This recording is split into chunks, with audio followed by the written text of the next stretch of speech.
If you got a little room, move left to right. A new experience, baby, go get your stride. Who walking? I'm walking. Who walking? I'm walking. Who walking? I'm walking. Is you walking? And when the groove get good, go right to left. Shut up, y'all. We got balance tread. Now who walking? I'm walking. Is you walking? I'm walking. Let's stretch and walk it out like you know your plans you have for me. There's no evil. It's all good things. Lord, I love you.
Open up doors, took me down a path I ain't never been before. Looking at the road, I don't see a lot of space. Guess I gotta drop my load, cause you're picking up the pace. Don't leave me to die, be by my side. I get a little anxious, please be my guy. I got my feet shut, I've been prepping for the moment I would get the green. So if you see me, I'm rolling like feet. Don't fail me now.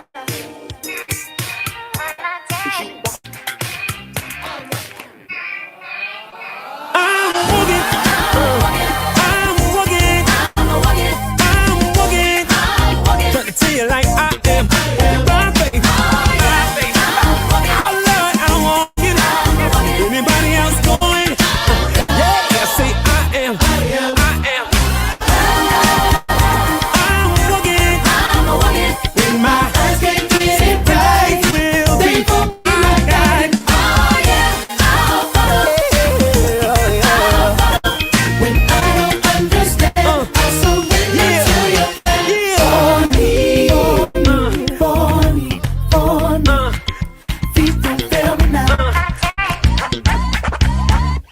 I'm not baiting you.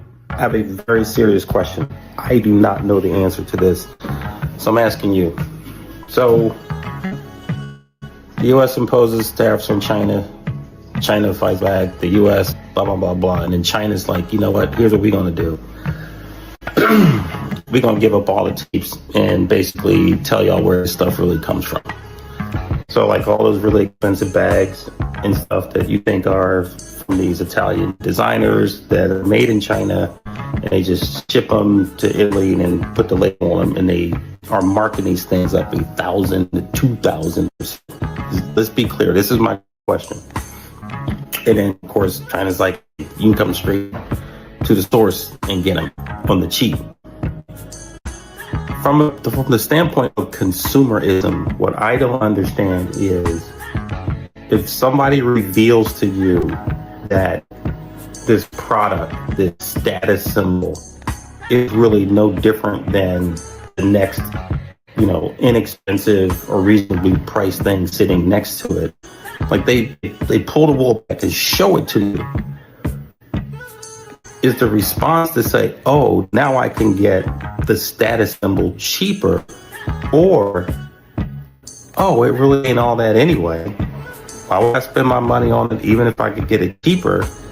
Because how can it have the status if we've kind of pulled back the covers? It's kind of like the Tesla Cybertruck, right? It looks like an urban assault vehicle. Like that thing could get something going on, and that thing is held together with Velcro and duct tape, right?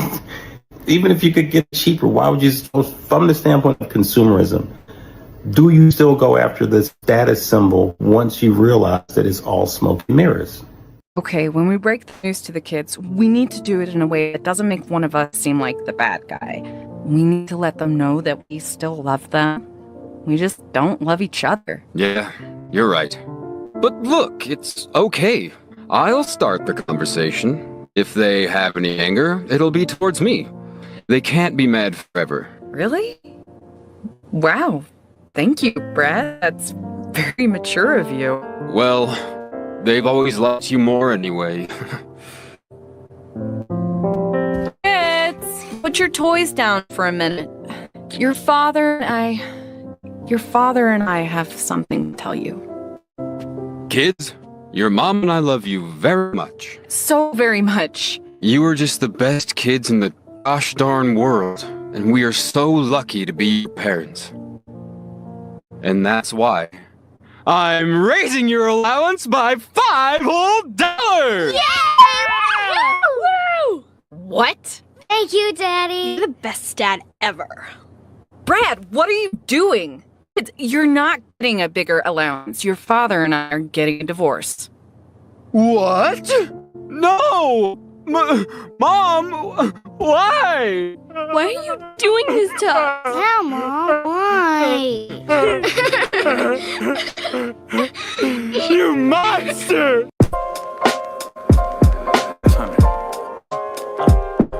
Yeah, hold that. They claim they want that soul back. Got nothing to hold back. Take you to the throwback. So that you know that we gon' take the toll back. There's a difference between being seasoned and acting like an old cat. Old heads know that it all comes back around like trying to recapture the moment with a Kodak. The Polaroid is instant. Hoping you don't miss it. Cause most of us been different. I tell you what it isn't about. The amount in the bank account. I'm just trying to figure out if I can make it through, but try to think it out loud. Pay attention, cause he gives grace to the humble at the same time he humbles the proud. Wow, wow, wow, wow, yeah, wow. I just don't wanna become what I hate. Cause it ain't all about getting your pay. Let's go. Cause only Christ came down to save us. He saved us. I said I just don't wanna become what I hate. Cause it ain't all about getting your way. Cause only Christ came down to save us. He saved us. He did something for me I could never do for myself. And because of that, every single day the movement is felt. I learned in life there's some things that are worse than losing your wealth, like losing your health or losing yourself. But we don't hear it though. Just wanna live this life to see the next scenario. Keep a view that's aerial until we meet our burial. Telling life will ebb and flow. I just want my very own plot of land. I know my life's in the potter's hands, so I don't need an autograph from any single artist. I don't need to worship man, cause I know that the heart is sin. Full beyond measure. Once I stopped chasing pleasure, then I felt less pressure for more destined down the Mecca. See, he can choose the weather and my effort keeps me fresher. But that ain't the measurement that I use for my own betterment. Cause righteousness is heaven sent, meaning that it's all by grace. So by him, that is all I pray. Come on, I just don't wanna become what I hate. Cause it ain't all about getting your pay. Let's go. Cause only Christ came down to save us. He saved us. I said I just don't wanna become what I hate. Cause it ain't all about getting your way. Cause only Christ came down to save us. He saved us. Come on. That's honey.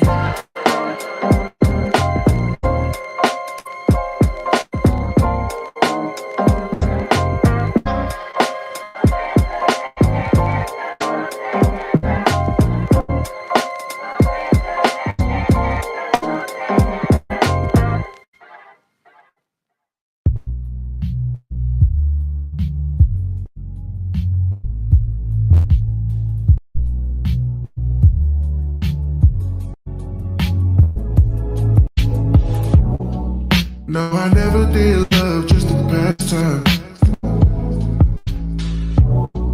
Told myself the last time was the last time. Tell me why. I know that I'm staying for all alone, but when I'm with you, I lose control. You might not do the heartbreak, babe, but that's a risk we all gon' take.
Yo,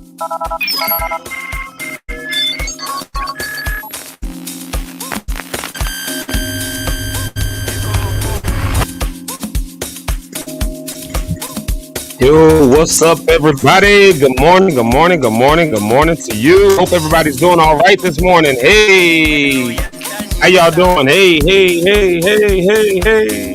Hey, y'all, look here. I am remote today. I'm at my office already, so I'm trying to, make sure everything's all right. Trying to make sure everything is sounding good and all that. So y'all tell me real quick, can y'all hear me? Y'all gonna help me out this morning. It's just an easy day today. Tell me what, can y'all hear me? Can y'all see my comment posted up there? I posted Good Morning Locke'd on there. Can y'all see that? Can y'all hear that? I'm just wondering. I'm wondering because, again, this is not my normal setup. So this is, all right, DJ Ren said it. Jamaica said I sound good. Ron said y'all can hear me. All right, look at that. There we go. In that case, boom, let's get this show started. Hey, y'all, good morning. It's Zeke in the morning. And I'm your host, Zeke Lock. And of course, this is a great way to start your day. Like I tell y'all every day, say it every day because it's been true every day. It's so true. I even decided to go live while coming into the office. I was rushing and all that kind of stuff like that. And traffic was doing what traffic does. And so we're a couple minutes late this morning. Just a couple minutes late. I think we hit the go button at like 7:27 or something like that. So a couple minutes late, but we actually made it. And I'm going to tell you what, we would have been perfectly on time had that one car not hit their brakes, which let that big dump truck get in front of me. And I had to go like 2 miles behind a dump truck that was driving, I don't know, at most 20 miles an hour, 25 maybe. Like, and I'm trying to do all that, and he was driving slow. So, anyways, we still made it. All's good. It's Monday, June the 23rd, and man, we've got a great one for you today, like we always do. It's just, it's an easy day. It's Monday. Remember that song, Monday. Yeah. It's Monday, and man, there's so much that's going on in the world. I don't know if y'all have been tracking all the crazy stuff that's been happening with this weekend. It's almost weird to be talking about it with this track in the background, right? But we're going to vibe and have a good time either way. Yeah, man, we bombed Iran. I mean, that happened. Let's see. A lot of people think about to be in the war right now. So I know there's a lot of fear that's going on. Can I, no cap? Can I be no cap with y'all this morning? Can I just, no cap it all? No lies, none told. I don't know how I feel. Last night, so I live near the lake, okay? So last night, all through the night and wee hours of the morning, 3, 4 in the morning, there's planes going overhead. I don't know if anybody else in the Chicago area heard that, or Chicago, Northwest Indiana, near around the lake. I know there's some, there's a Navy base in Great Lakes. Of course, that's much further north, but planes and stuff, obviously, running that area, running those routes. I don't know. And then there's another base somewhere in Indiana, I think, and they do all that. And of course, Gary's Airport is there and all that. But I don't know, just when you hear low flying planes and helicopters, but had to be maybe 5 or 6 times last night, loud, so loud, and with everything going on over the weekend, it just gets me a little bit in my head. So all of that is going on, and I don't know how you guys are feeling about it. I don't know if you guys have even paid attention to what's going on, because I was, my wife and I was talking about this last night. We everything that's going on. Yesterday I tried to just watch a little bit of news when I got home, just to catch up a little bit, get some context and all that. Watching stuff like Margaret with Face the Nation, and it was his name, George Stephanopoulos. All these different people talking to politicians and all that, just to try to get new take on it and all that, try to get some understanding. And then I'm scrolling through, I did a quick scroll through Facebook and whatever else, and I realized with everything that's going on, and I say this because y'all know us, y'all know us. We still partying. We still having a good time. We still jamming. And I was just saying, I was like, man, it's crazy how all this stuff is going on in the world around us. But here is, on one sense, almost like we don't feel it. I'm hearing these planes and helicopters flying overhead. I don't know what it is. So I'm not saying it was military. I have no idea what it was. But with everything that's going on, you hear all these low flying vehicles. In my mind, UFOs, unidentified flying objects. I don't know what they are, but UFO to me, like you hear that, you might have a little fear, but at the same time, the stuff doesn't really touch home the same way, it doesn't really touch home. And I was saying this to my wife. I said, for us, we having a good time. We just watching TV, sitting back, not worried that something's gonna hit us too much. But people that's over there, they are worried. They are stressing. I mean, that stuff hits their cities and kills innocent citizens and all that kind of stuff. Like, we got to, I don't know. I guess we just got to keep them in prayer. We just got to keep folks lifted up because really, honest to goodness, that is a situation I would never want to be in. I wouldn't wish that on anybody, to be living in war-torn zones and all that kind of stuff. So definitely while we're jamming and having a good time and all that stuff like that, we're lifting up everybody that's overseas in the middle of these war zones and praying for them and keeping them lifted up, because I mean that's crazy when you think about it. Yeah, it is. It's just crazy when you think about it. So all right, so that's my spiel around that. But y'all just keep folks lifted, man. Y'all, keep people around the world lifted. I know we get very ethnocentric about our Americanisms. We get very ethno, so we think about us and nobody else too much. But I think we should. I think we should think about others. I think we should be concerned about others. I heard one. I won't say what the preacher said. I'll let you go find it. Maybe I'll find it. But the preacher said, I challenge. He was challenging churches on their stances, even with the whole situation, because that's bringing into question a lot of stuff. With the theological debates are now going on. You got the end time people who say this is the end times. You got the skeptics of that saying this ain't the first time this has ever happened. Y'all said that last time. Got the I'm just saying what goes on my timeline. That's all. I don't know what you believe. I don't know where you stand with it. Frankly, I'm not even gonna say I care too much. All I know is that real people are affected and impacted, and I think we should at least have it in prayer to be worried about real people who have to live in these real situations that are going on in this real day and age. And I'm not saying your belief system is fake. I'm not saying your belief system is real. I'm saying that boots on the ground, real people are impacted by the stuff that's going on in the world, and something in our hearts, some sympathy, some empathy, some level of humanity ought to cause us and drive us to care for them and to love on them, to pray for them, and to pray for those. This is where you pray for those in leadership, so that we can have a peaceable life. Yeah, this is where that really comes into play. Pray for those in leadership, that they would have that we would have peaceable lives. And right now, for a lot of people, it ain't peaceable. So let's pray on behalf of others. All these intercessory people, a lot of the intercessors, y'all know how we do. We get intercessory and we pray for this, that, and the other. And I don't think I've ever really heard too many people have that concern. Well, I'm not saying nobody does. I've heard it. I've definitely heard it and seen it. But especially people who've never really done any traveling and met different types of people. And, it's just never on their mind. It's out of sight, out of mind. So let's do better about that. I'm calling on the prayer warriors to at least have that. Yeah. All right, y'all. Let's see here. Let's see. Because of course we're going to get into this show here. I want to bring this to your attention this Thursday. On this Thursday, we've got this thing going on called Killing Voices, and you don't want to miss that. That is, listen, every second and fourth Thursday from 7 to 8:30 p.m.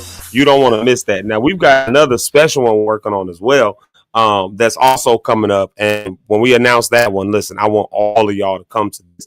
You don't want to miss it. We're going to announce that. If I don't announce that by the end of this show, it will be announced tomorrow. And I know we be saying that, and then people be pulling out stuff, but this one is not a pull out thing. This one is just a matter of one finalized detail. And we've been talking about it, leading up to it all of this time. And, I think some of y'all kind of know what it is, but I ain't gonna say nothing else. But for this Thursday, though, everybody who is interested in things like music, singing, what else? All that stuff. Music, the maybe you also say like this, and you might not even be like a singer.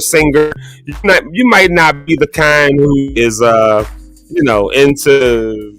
Maybe you're not Kim Braille. You can't do that. Right. This is for you too. Healing Voices is for you too. This is where we share our voices, we lend our voices, we lend our just our essence, our soul, our spirit. And I don't want that to sound weird, but you know what I mean. Like, we just lend ourselves in a musical space to heal ourselves and to heal others around us. I'll say this. I did this thing for the last has it been 3 years or 2 years?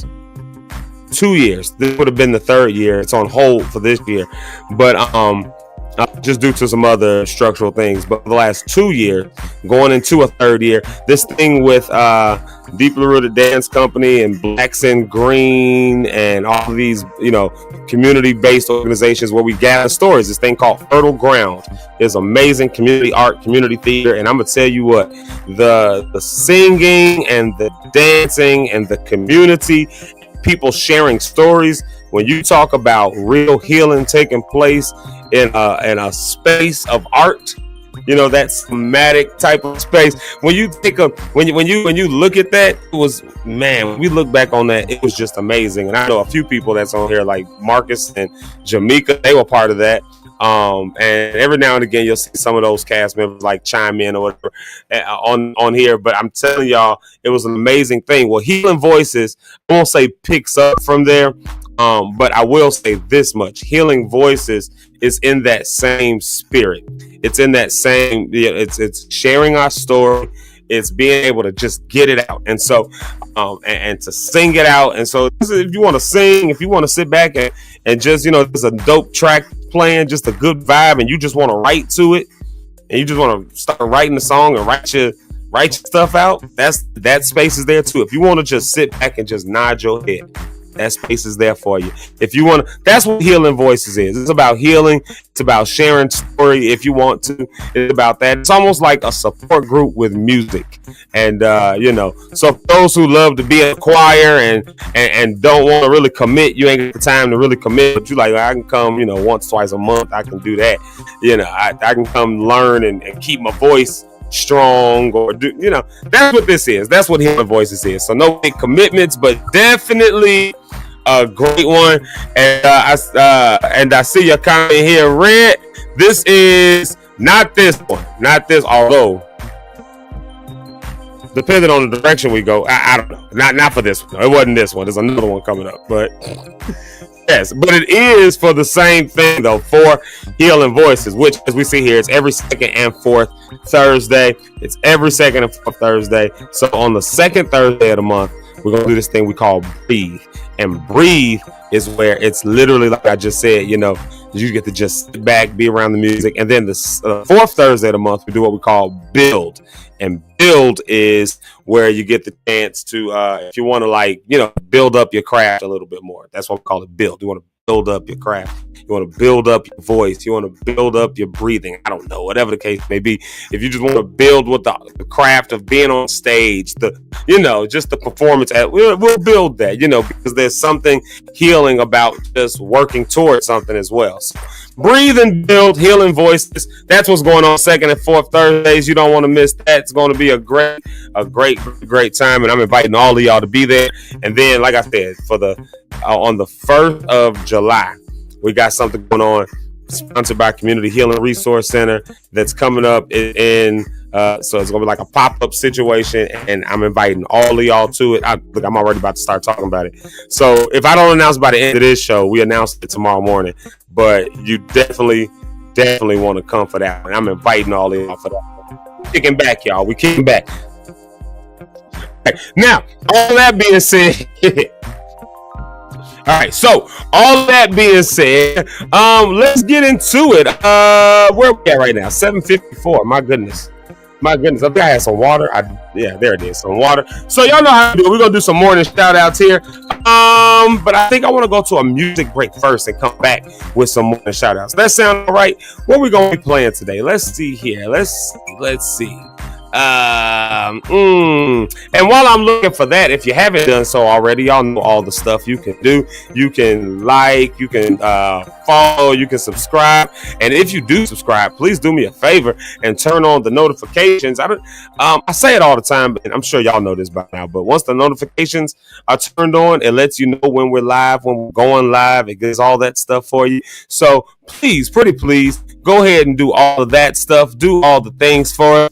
And, we definitely want to, we definitely want y'all to be part of our Lockstar community. We want you to be part of the Lockstar community. We have a good time over here in the morning time with Zeke Live in the morning. I have a good time. I think y'all have a good time. I'm sure y'all would tell me if y'all not having a good time in the morning time. I'm sure y'all would let me know. I'm assuming y'all would, but I don't know. Okay, and then we're going to this music break. But you know how sometimes am I the only person that does this where you get like really self-conscious, you start like judging yourself, all that stuff, because we're our own biggest critics. But have you ever gotten like so self-conscious and stuff, and then you ask people for their opinion and they tell you, no, it was good, it was great, no, what you just did was awesome, what you just said was amazing, no, the party is fun, no, oh no, that was awesome, oh, you sounded great, all of that, and then you'd be like, well, you lying, like you ever had that? You be like, you lying. That didn't sound good because you being your own worst critic. Yeah. So in my head, sometimes I'll be like, it's a great way to start your day. And then people be like, oh my God, I love Zeke Live in the morning. And then I'll be like, was it really that good? Did we really have that good of a time? Did we really, that's just a me thing, I guess. I don't know. I might be the only person in the world that does that, but I don't know. Maybe on one hand, that drives you to do better, while on the other hand, it also kind of cuts back on you being able to just say thank you. And I've been trying to be better about that. We've been talking about that here on Zeke Live Morning. I've been trying to be better about when somebody says a good job. I've been trying to be better about just saying thank you and just letting the compliment sit, just letting it be there, because maybe it was good for them. So nonetheless, we doing better. We trying to do better. But let's do this. Let's take a couple songs right here of music break. I'm going to drink me some coffee. Or not some coffee. I got water. No coffee. But, yep. And then we'll be right back with our morning shout out. So if you haven't done it already, do me a favor and say good morning. Till we back, I'll see y'all in a minute. Hey.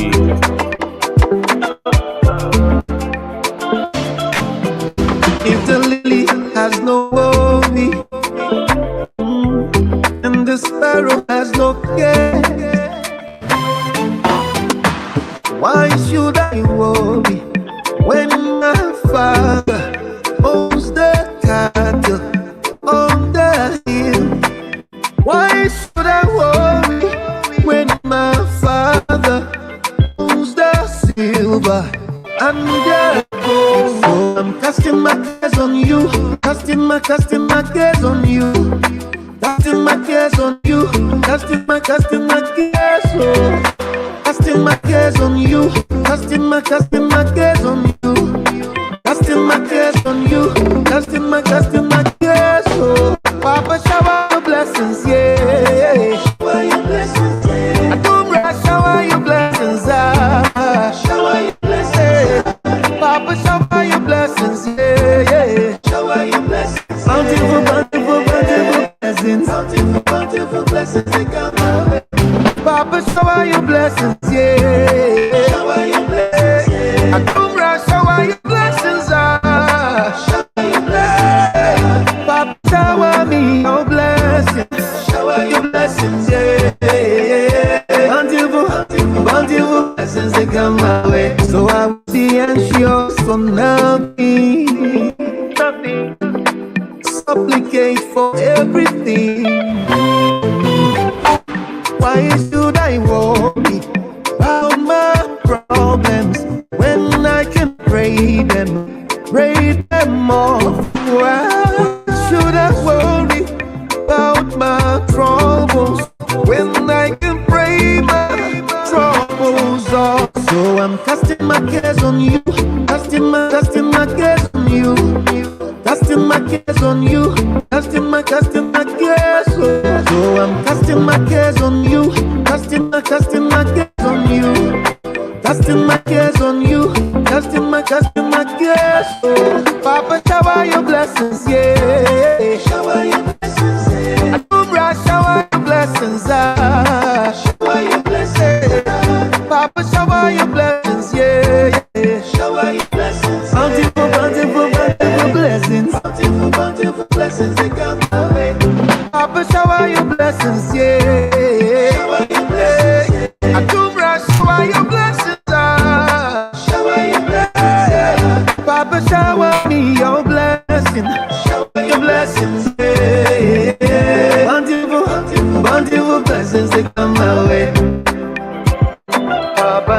blessings, multiple blessings, bountiful blessings come in my way.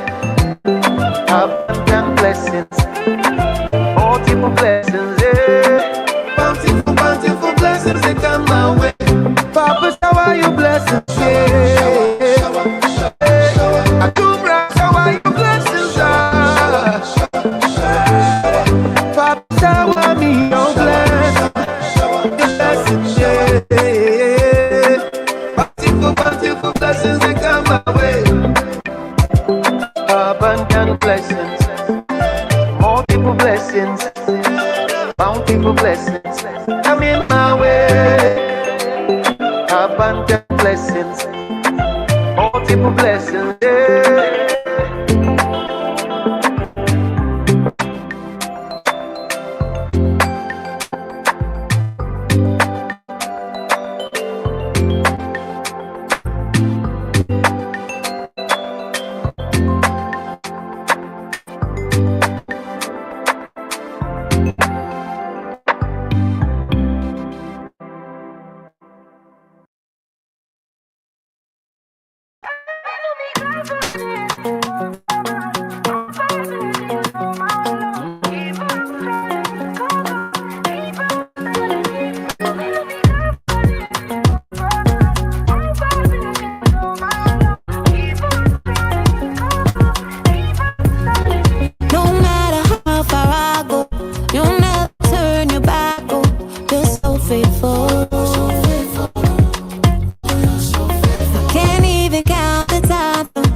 Hey, were they?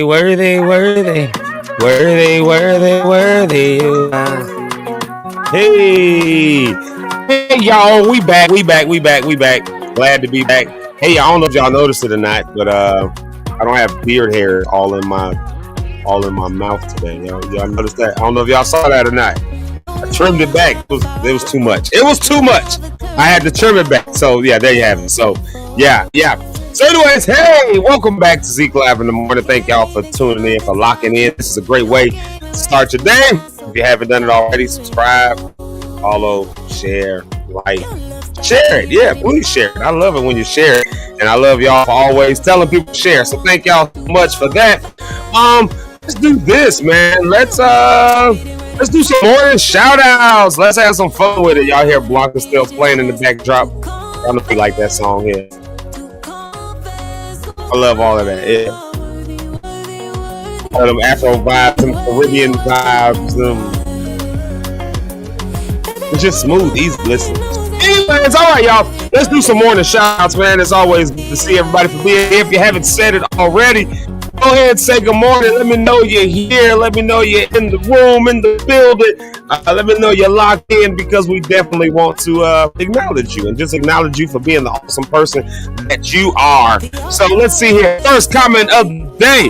The first comment of the day goes to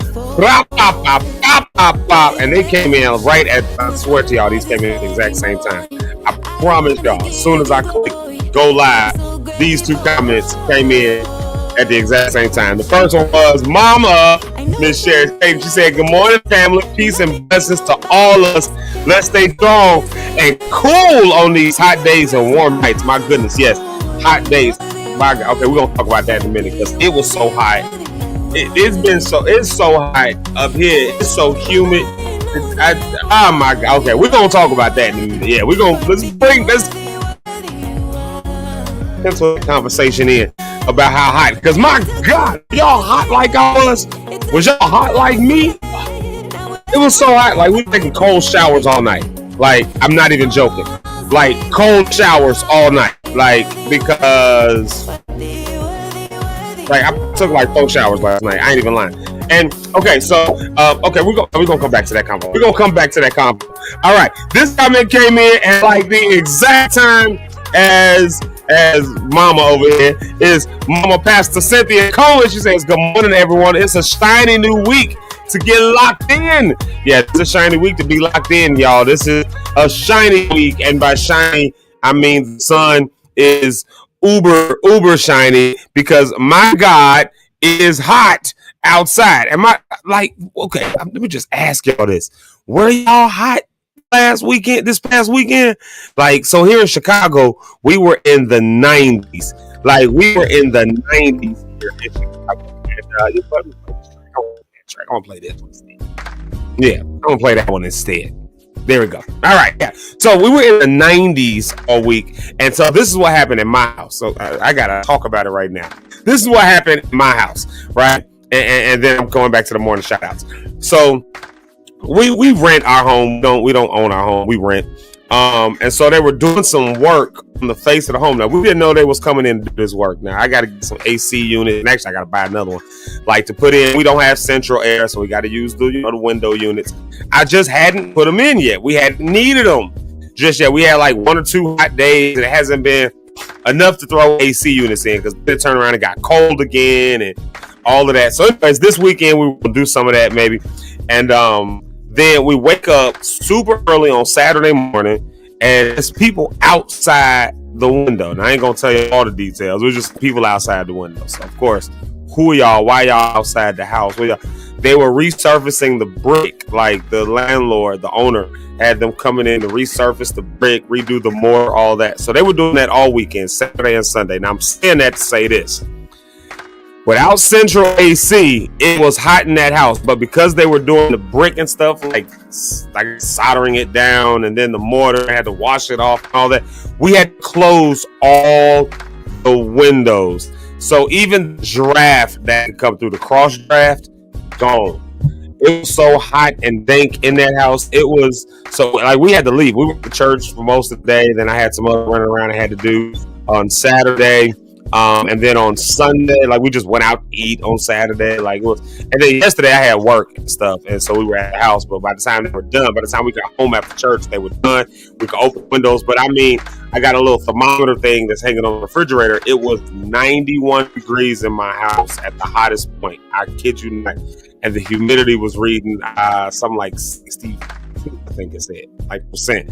So yeah, so like, it was a nightmare. So now we can go ahead and put the AC units and all that stuff back in and do all that stuff. But The weekend, though, it wasn't for the fact that having to be out and about. And I thank God that even if we didn't have to be out, we at least could get out. Like, and some people ain't got that. So I'm aware of that. So y'all keep your loved ones, keep checking on your loved ones, especially the elderly, and those with babies who living in apartments and stuff, or houses that don't have central air. And in a lot of cities, especially older houses, that's the case. We live in a 100-year-old coach house. It doesn't have central air. It just is a dope place to live, dope location. I love it, but no central air. So you gotta do what you gotta do. But when that came up, I was like, I was fussing. I was like, so on the hottest day of the year, they came out. See, because here's what happened. They didn't tell us they was coming to do this. We didn't know. That's the caveat to the story. We didn't know. We found out Saturday morning. So yes, it was hot. So to the mamas who just said, good morning, hot nights, warm nights, and sunny week. Yeah, sunny and hot. I can't wait for it to rain. Can you stand the rain? Yes. In fact, I can't wait for it. Like Missy Elliott, we can't play you this weekend. We can't play you this weekend. I can't stand the rain. Yes, I can. Yes, I can. Please put some rain against my window. It's hot. Cut this humidity down. Like, and I love the heat, but after the weekend and we can put the air in, I'm mad. So, anyways, Rhonda on the Rocks is here, y'all. Y'all say what's up to Miss Rhonda on the Rocks, and of course, we keep her in prayer. Y'all know she's going into her surgery tomorrow. She's elected to have weight loss surgery, and she's been talking about that. So, of course, you can go follow her on Rhonda Reimagined, where she talks about all of that stuff. She's open and vulnerable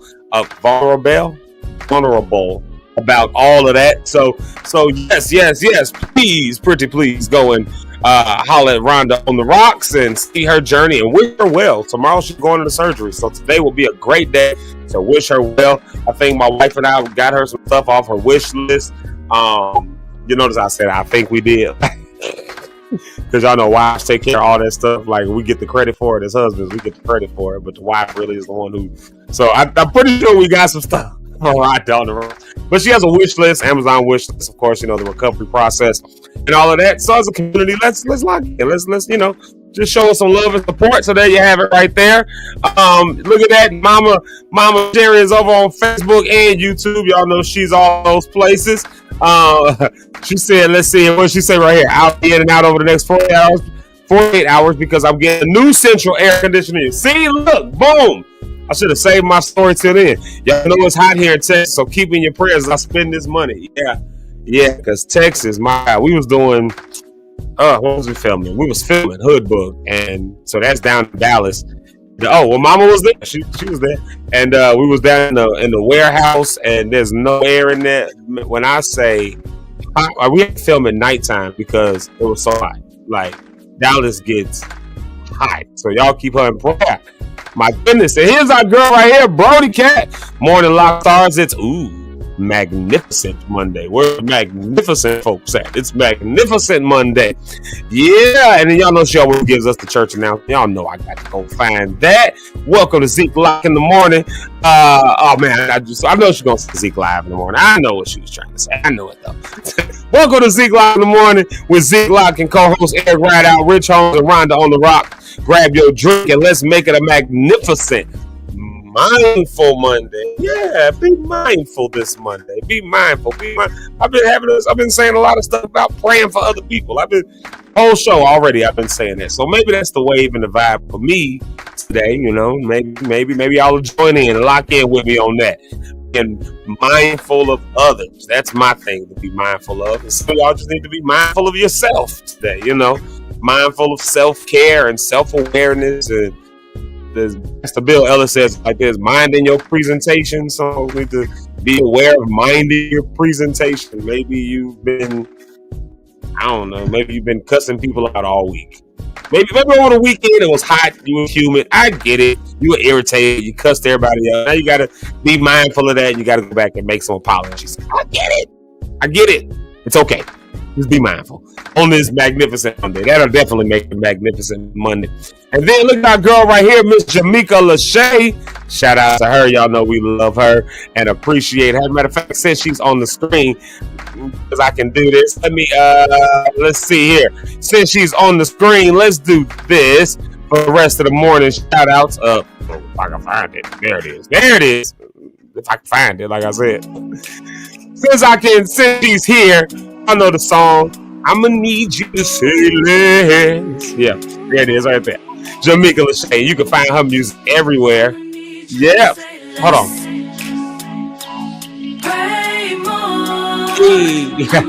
Yeah, there it is right there. It's Jamaica Lachey. We'll play that in the background while we do the rest of the morning. Shout out. Go find that music anywhere. Y'all can find that everywhere. Her music on Apple and Amazon and Google and YouTube and whatever else you get music from, Spotify, all those places. So check out Miss Jamaica Lachey. And then look, there's her hubby, the one and only DJ Red, aka Marcus Johnson. DJ Red, good morning, good people. It's another marvelous Monday. Look at all these M words we got. Mindful Monday, Magnificent Monday, Marvelous Monday. We're playing Jamaica music on Monday. Hey, so good morning, good people. It's another marvelous Monday. Get off to a great start of a marvelous week. Tune in now with Zeke live in the morning. Lock in. Hey, y'all handle all of my drops and stuff for it. I love it. I love it. In fact, you know what? Here's the opposite guy's truth. I gotta do some promo stuff for Zeke live in the morning, and so don't be shocked. I might ask some of the lock stars to like chime in and do some shout outs and props for me that I can use for intros and all that kind of stuff and advertisement. Y'all are here every morning. Y'all are part of the show. Y'all gotta help out, man. I'm gonna get y'all to help out. So as you know, so if I start reaching out to y'all and I'll be like, hey, would you like to do a drop? Or if you would just like to do one, you can just want to send it to Zeke Live 730 at gmail.com if you want to. Listen, we got that. Yeah, you can send it there. Zeke Live 730 at gmail.com. We'll talk more about that though. That wasn't really on my docket to talk about. But if you want to do like a little quick video, hey, you know, you can lock in with Zeke Live, all that stuff. Yeah, we'll get a real game plan for it as we go into the media days and all that stuff like that. So shout out to DJ Red. Thank you for always being here. We appreciate you, sir. Yeah, and then another mama of the show. Y'all know how we do the mamas. Y'all saw Rhonda's mama here, Pastor Cynthia Cohen. Well, here's Eric's mama, Mama JP Rideout, Mrs. Johnny Rideout. Y'all go ahead and give her some love and all of that stuff. It's good Monday morning to everybody. And you know, it's always good to say good morning to people on Monday morning. You know, because Mondays, y'all know how people get about Mondays, especially a day like today when it's hot outside and you want to just chill and just, yeah, you gotta go to work. Yeah. Good morning to you. You know, I get it. Oh, look, y'all, it's Zeke. He's here this morning.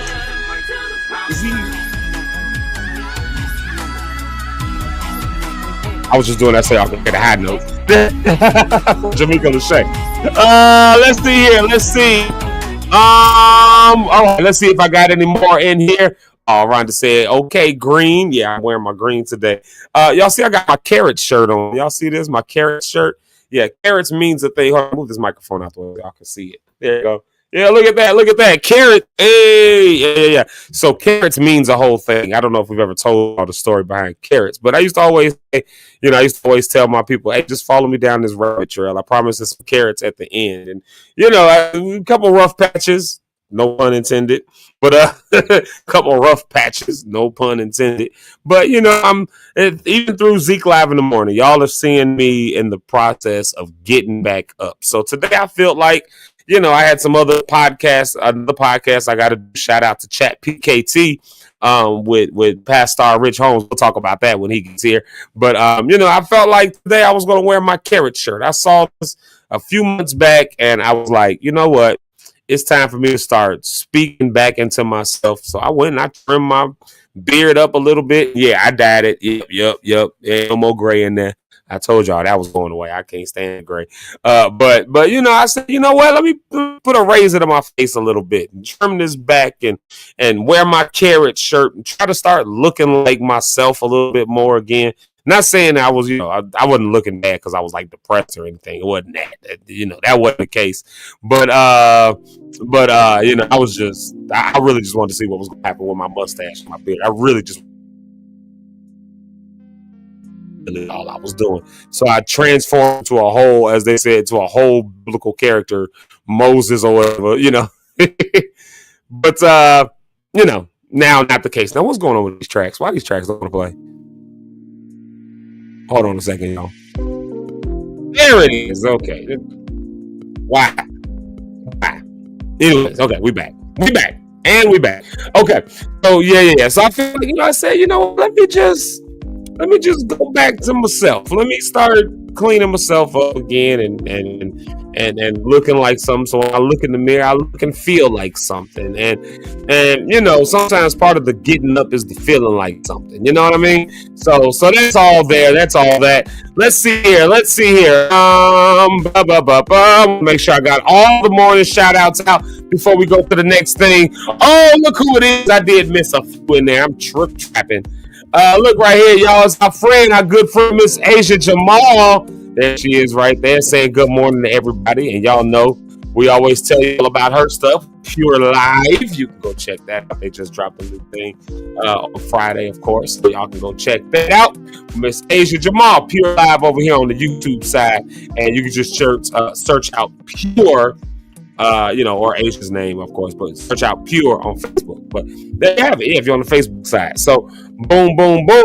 Let's see. Mr. Glenn, what's up? Yeah, shout out to Robinson Glenn saying good morning to everybody. Always good. Always so. That is funny, right? It was about how hot it was. He said it's so hot. The air conditioner sent me a message saying I'm doing the best I can do. Yeah.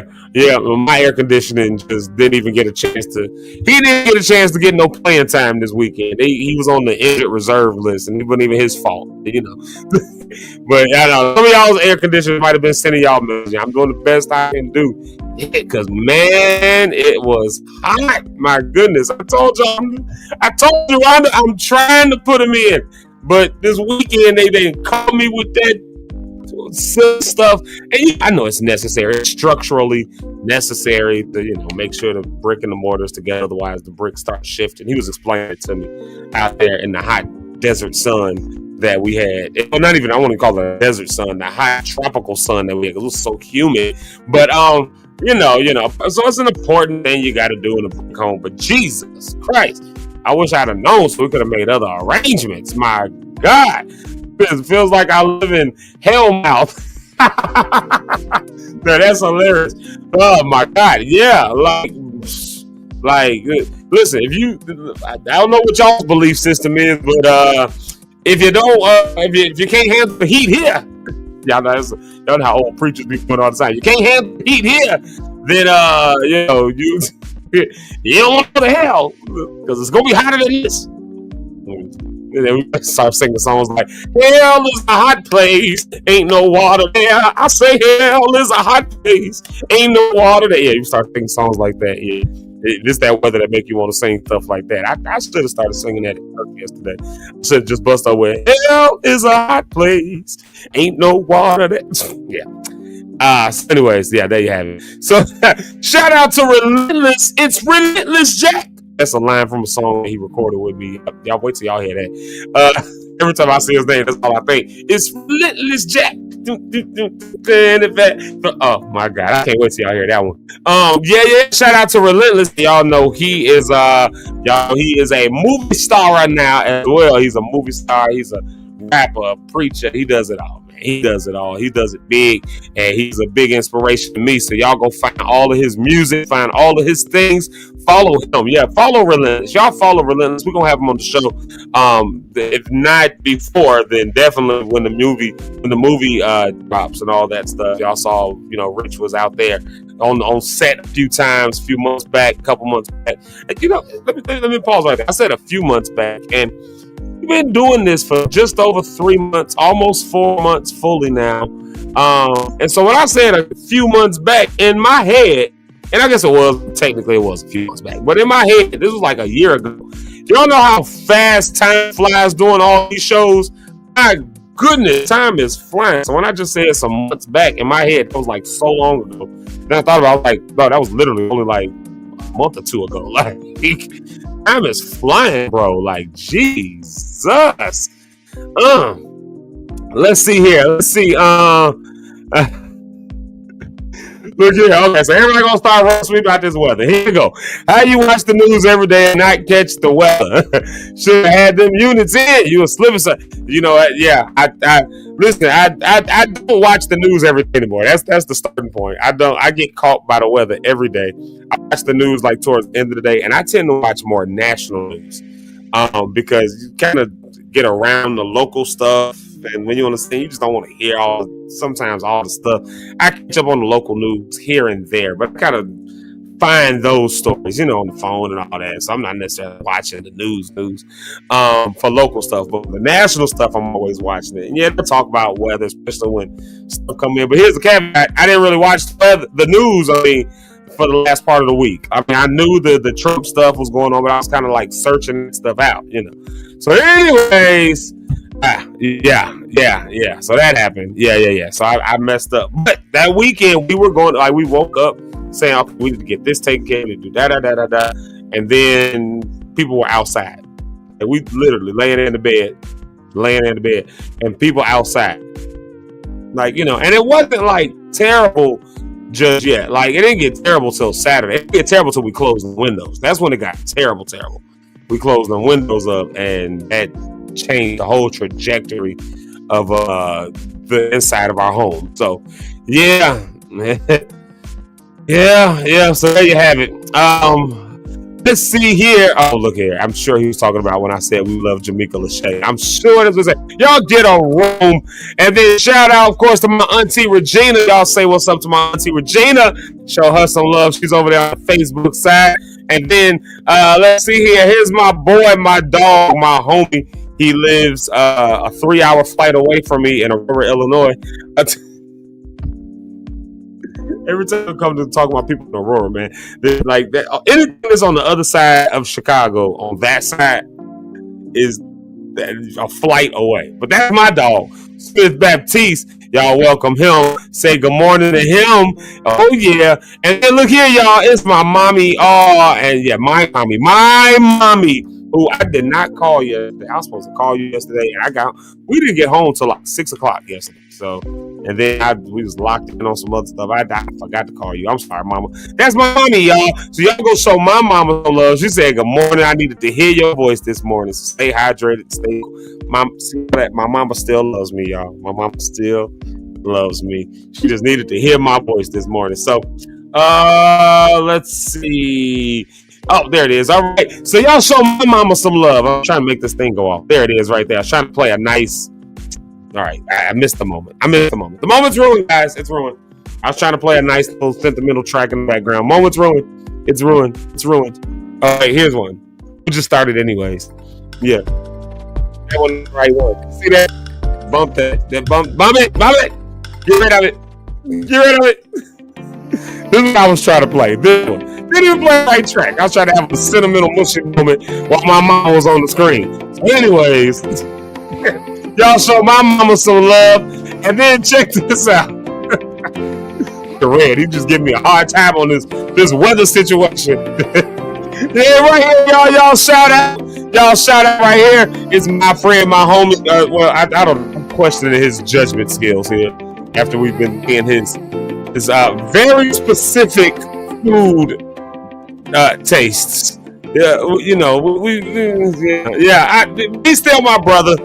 We still love him either way. The one and only Pastor Jeremy Sanders. Zeke, good morning, Brody. It's Monday, and I'm giving you a warning that I'm back on my Facebook shenanigans. You've been warned. Mug. He finna tell us something like, he gonna say something off the wall like Cinnamon Toast Crunch is the worst. He better say something like Cinnamon Toast Crunch is the worst cereal ever created, or chocolate is only for people who don't love God. He be saying wild stuff about foods, and we have to question him. He might say watermelon is not for the pure of heart. He be saying stuff like that, y'all. I'm forewarning you. If you go follow Pastor Jeremy Sanders, just know he's going to trick you about your food. Okay? I'm just letting you know. That's all I'm saying, all right? And then look at my mama. She said she can't wait to see the Lock Stars in July. Come to the She Conference, Kankakee. That's July 17th through the 18th. So July 17th through 18th, you can definitely come on out. There's a conference going on. My mother's going to be one of the speakers and the preachers for that conference. So she'll be here. I'm assuming she's going to stay at my house for a day or two. I'm assuming so. But my auntie Regina already told me that I'm second in the running apparently for this. But I bet she'd be in my house for a day or two, y'all. I'm just telling y'all, just watch me. And then look here, Mama Brody Cat says hey to you. There she is right there. And then, of course, I've got to show this comment. Y'all know I got to show this one right here. It is my boo thing, love of my life. Oh, snap. Not me saying it. Okay, let me try it again. My boo thing, the love of my life, the one woman I call my wife. There she is right there. I was trying to make a rhyme, and then I lost the comment. Is my wife, Sticks. Y'all say what's up to Sticks. She's not around me today because I'm not at home. I'm at the office already, so she's not around me this morning, but here I is. So shout out to Miss Kim Yada. There she is right there. Y'all go show my wife some love. In the word of Marcus, I love her more. So there you have it. All right, y'all. Thank y'all for your morning shout outs. And of course, throughout the show period, I can still say hi to people and all that stuff. So if you're coming in, go ahead and say hello. We want to know you're here. Thank y'all for tuning in with me as I did the morning shout outs. Now let's play another music track right here. We're going to come right back and just talk about some stuff that's been going on this weekend, because it has been a crazy weekend, hasn't it? And look at that, everybody saying good morning to everybody. I love it. Look at Brony Cat saying good morning to my wife, and look at Mama saying good morning to her. Look at y'all. It's just a family over here. Y'all feel the love. Y'all feel the love. I feel the love. All right, y'all.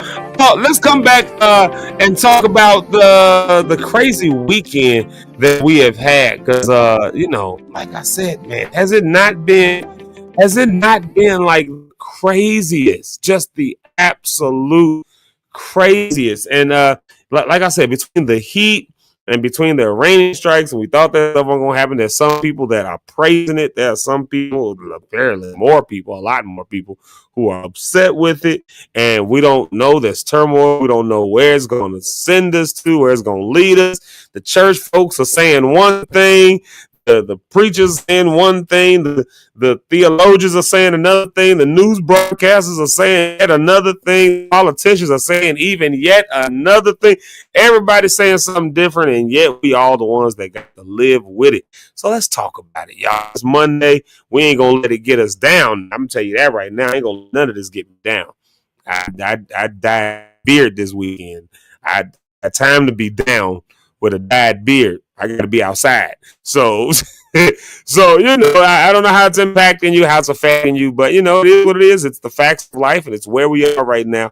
So, as it stands for now, though, as long as we make it to tomorrow, we're going to be all right. So let's come back and talk about it. Here's my song that I've just learned to like. I don't know if y'all like it or not, but I like it, and I think it's uplifting and real cool. We'll play this. It's called Make It to Tomorrow. So y'all, we'll be right back. Oh, yeah. Sometimes I feel suicidal, but I know I don't wanna die, it's just another trial. So I'm hanging on to life by the grab bars, hoping that the next time's far from the chickens that set me off every other night, piling up the bottles. Or I'm trying to make a pipe burn away the sorrow. I even hit the psilocybin. Dog, I've been fighting for tomorrow. Gotta make it to tomorrow. I gotta make it to tomorrow.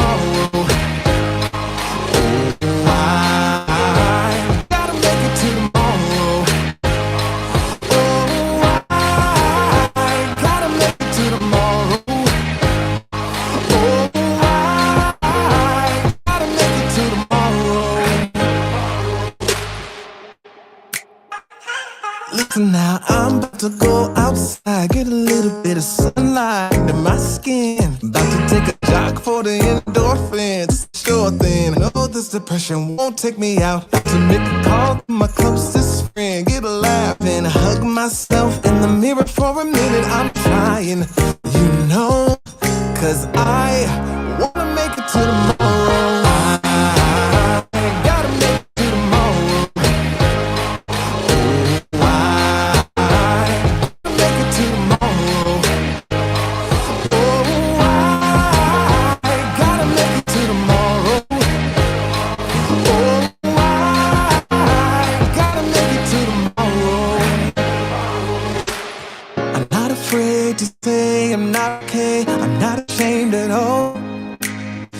one thing about me, yeah, I'm overcoming.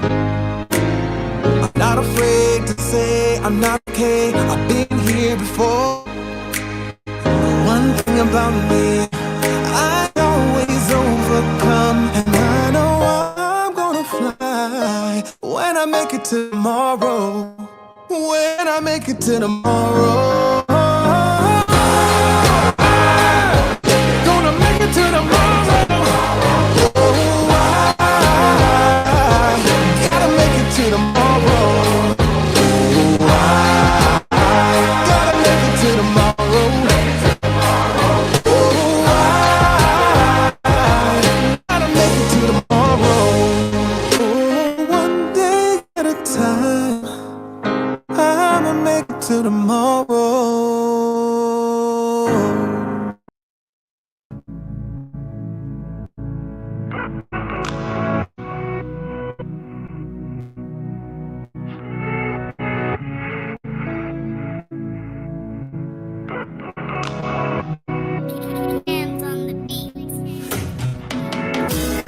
It's within my nature sometimes to not live righteously and holy. Why do I have to go astray? Forever want your eyes on me. Mwari, inindo funga kuti, tatata papi. It's all me, I know. The evidence all around me, you are here, I know. So stay with me. Oh, Papa God, won't you stay with me? Yeah. For my nanny, stay with me. Stay, you'll be there. Stay with me, Papa. Oh, I know I ain't perfect. Obstacles with this, my faith. Inhibiting purpose. Tripped up one too many times. When I fall, moon on T, I'll rise again.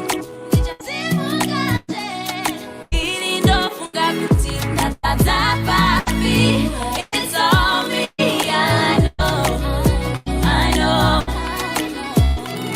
The evidence all around me, you are here, I know. So stay with me. Oh, Papa God, won't you stay with me? Yeah. For my nanny, stay with me. Say you'll be there. Stay with me, Papa. Oh, don't turn your face away from me. I know this life without you it's lonely. I'm overwhelmed. Please don't turn your face away from me. I know this life without you it's lonely. I'm overwhelmed. Stay with me. Oh, Papa God, won't you stay with me? Yeah. For my nanny, stay with me. Say you'll be there. Stay with me, Papa.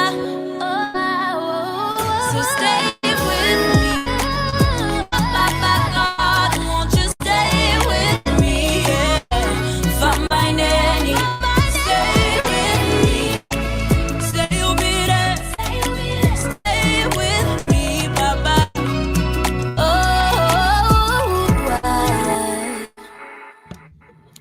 Yeah, stay with me.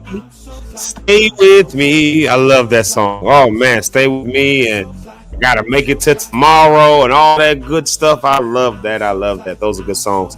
Hey y'all, guess what? Guess what, y'all? We are here with 8:30 hour on. I was going to say Thursday, and I know in my head it ain't Thursday, even though Monday. The title of the show is Monday. That's the title of the show today, Monday. It's literally looking me right in my face, and yet I was about to say, oh, it's Thursday.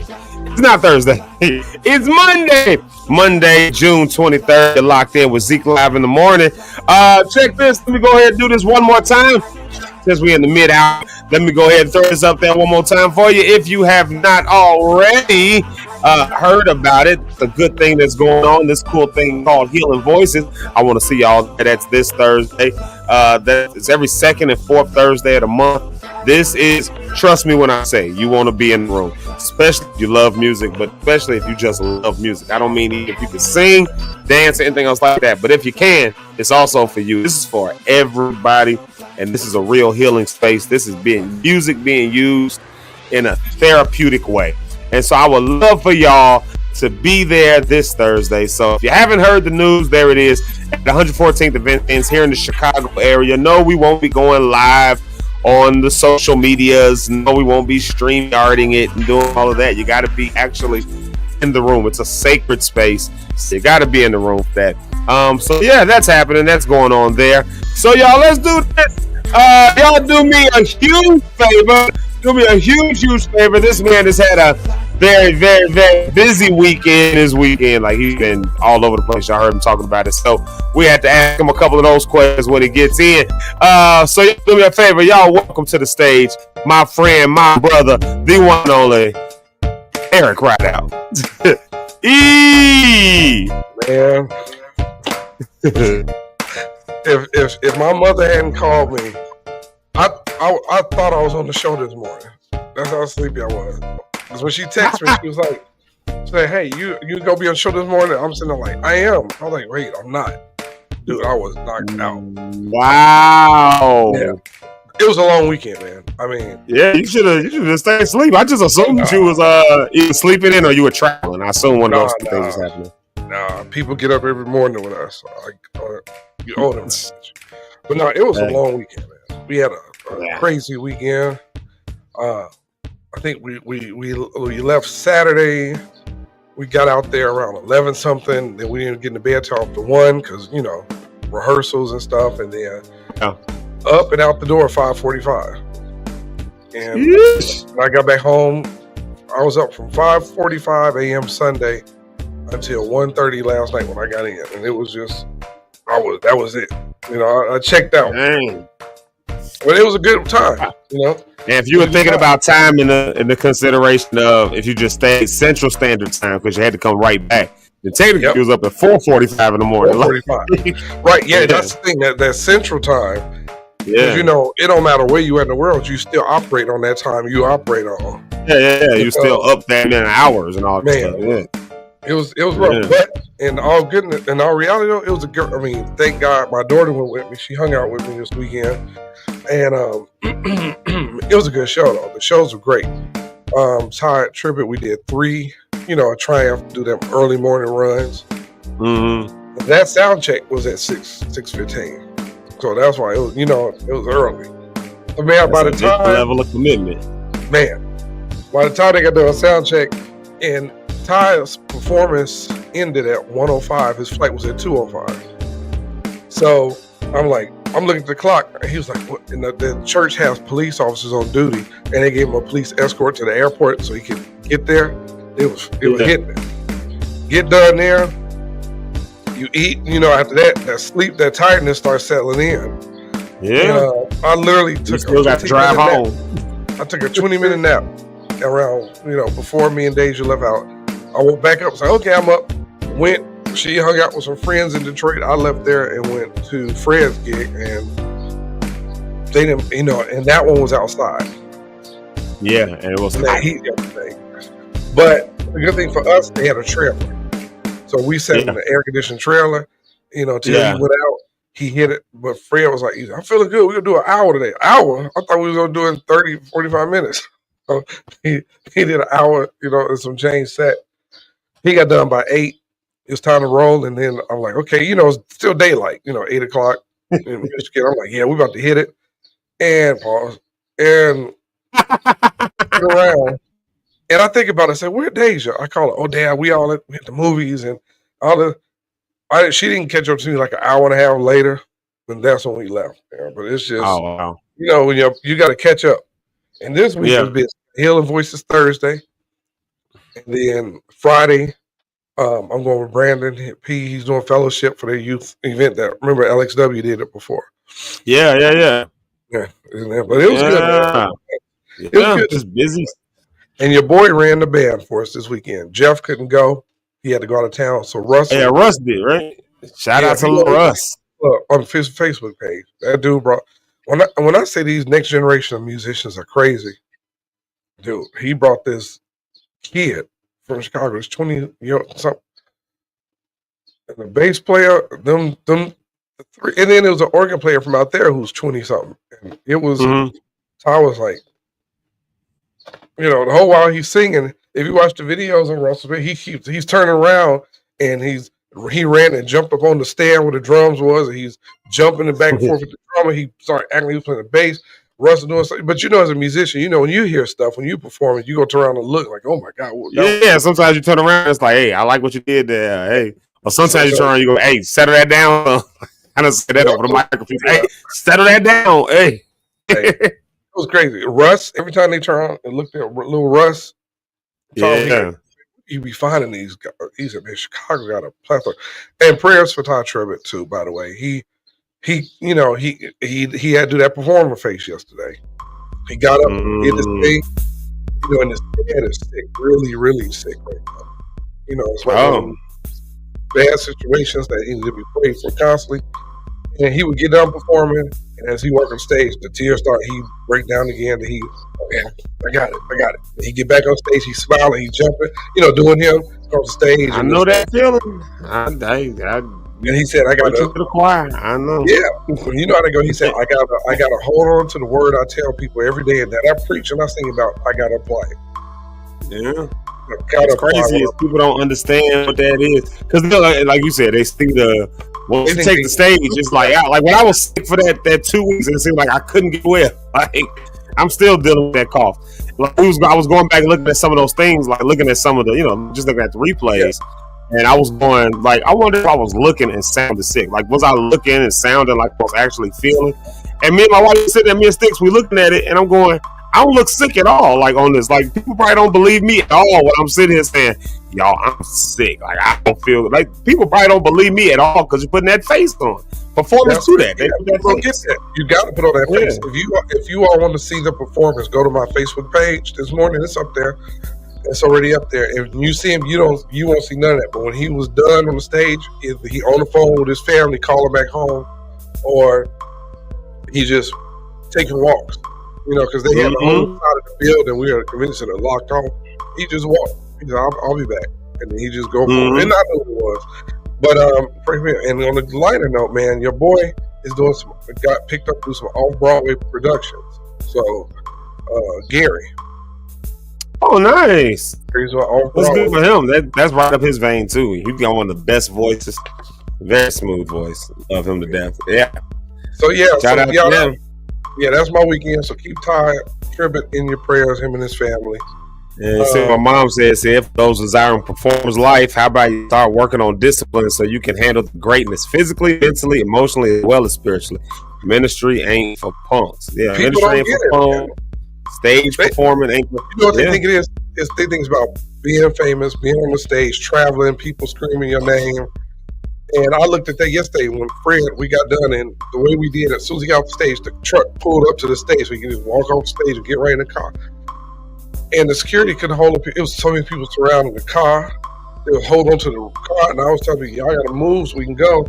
And they were crying, saying, your music blessed my life. People had CDs. People trying to just wanted him to wave. He waved. He was crying and stuff. He was, he was like, man, he wasn't tight. He was like, ooh, it's hot. I'm ready to get out of here. But the obligation to his fans, and the bonus was Radical Christ was with us yesterday, and they killed. I know that was crazy. I was trying to do Saturday, and I just couldn't leave on time. Like, right? What I was trying to do. I was like, Eric, I think I called you. I was like, Eric, I'm trying to come up there, and then my day I couldn't do it. I couldn't swing. Hey, let me tell you, we got done doing what I had to do. The fact that you had, Pam and Dave Ivy and all these Freddie P, all the original people from Radical Christ was there, and they out in Rutherford area, they sound the same. I didn't even need to go to the event. I wasn't even trying to go to the I was like, I ain't gonna drive up there twice because I still in the back Sunday. I'm gonna drive up Saturday night. Like we were just talking about it. I was thinking about driving up Saturday night, going to the rehearsal just to sit in there, just to be around Radical for Christ. Because I was like, yo, I was gonna, yo, I'm coming. Like, but they just, I wouldn't have made it in time. It was like one of them. Yeah, the good thing is we're doing the tour. You know, in October, it's kicking off in Detroit, but they are coming to Chicago. So people see them, and then Fred said they're right. Fred and Miracle for Christ, and I think it's John the Key tour starts next year. They're going out together. John and New Life originals, Fred and originals. So man, yeah. So everybody, that was the weekend. That's the music wrap up for the weekend, and I'm still sleeping. Yeah, you trooped it. I don't know. I would have just stayed asleep if I was you. You did good. I would have just that far. Man, it's just that, you know, when I got in the bed, it was closer to 2, and I laid back, and you know, I think I was up maybe 10 minutes, and that was it. But you know what I forgot to do? Turn on the air. It was so hot this morning. Man.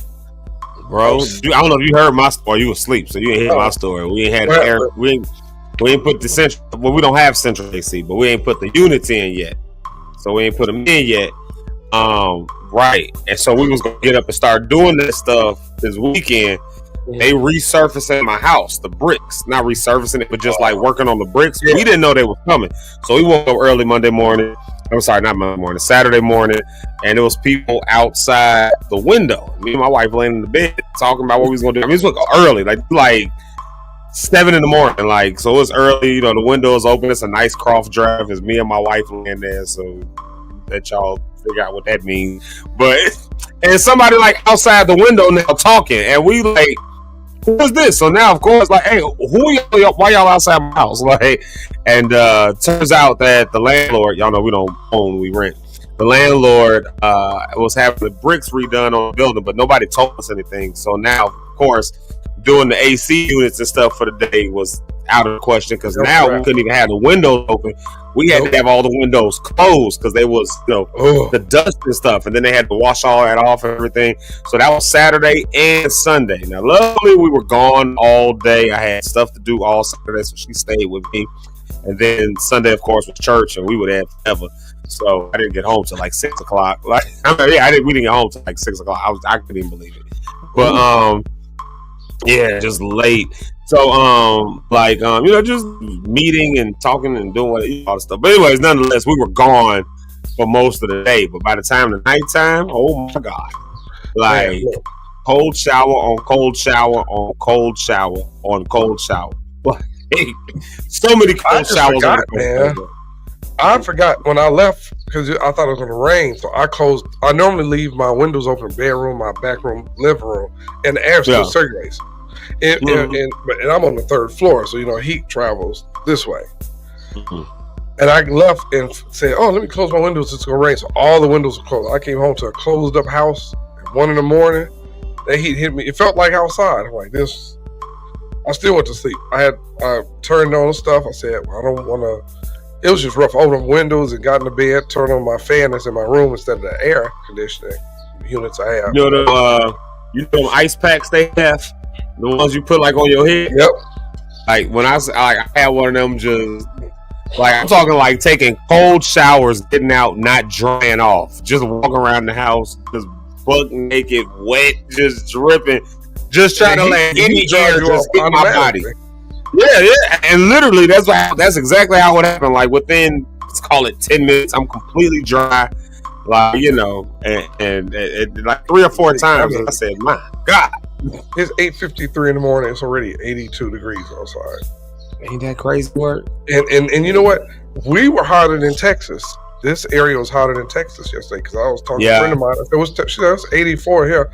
Like, man, it's 97 out here. She's like, geez. Yeah, but got caught up in that heat wave. But I guess it's supposed to be some relief, I guess, tomorrow. Maybe I should start checking the weather because I need to. I don't. But, you know, because you know what? I was checking the news for the weather, and then you see other stuff. So it's that idiot shooting missiles over there on them people the other night. Now they say they want to retaliate and activate the sleepers they got in the U.S. They said, "Oh, y'all shot us? Okay, we got missiles too." I'm like, why would you start a war, bro? Shooting missiles on them over there, and them folks. Now they really retaliate. It was all over, you know, the news flashes. You know, U.S. might go to war with them. And I'm like, bro, you do realize they shoot the missiles off, they can hit wherever they want to hit. They don't have to target crap. He was like, we're going to show them we're tough. Why are you in the bunker? You underground. So they shoot it, let it be. We're going to show that we tough because we got to live with it. I heard so many, because it's a military base in Indiana somewhere, right?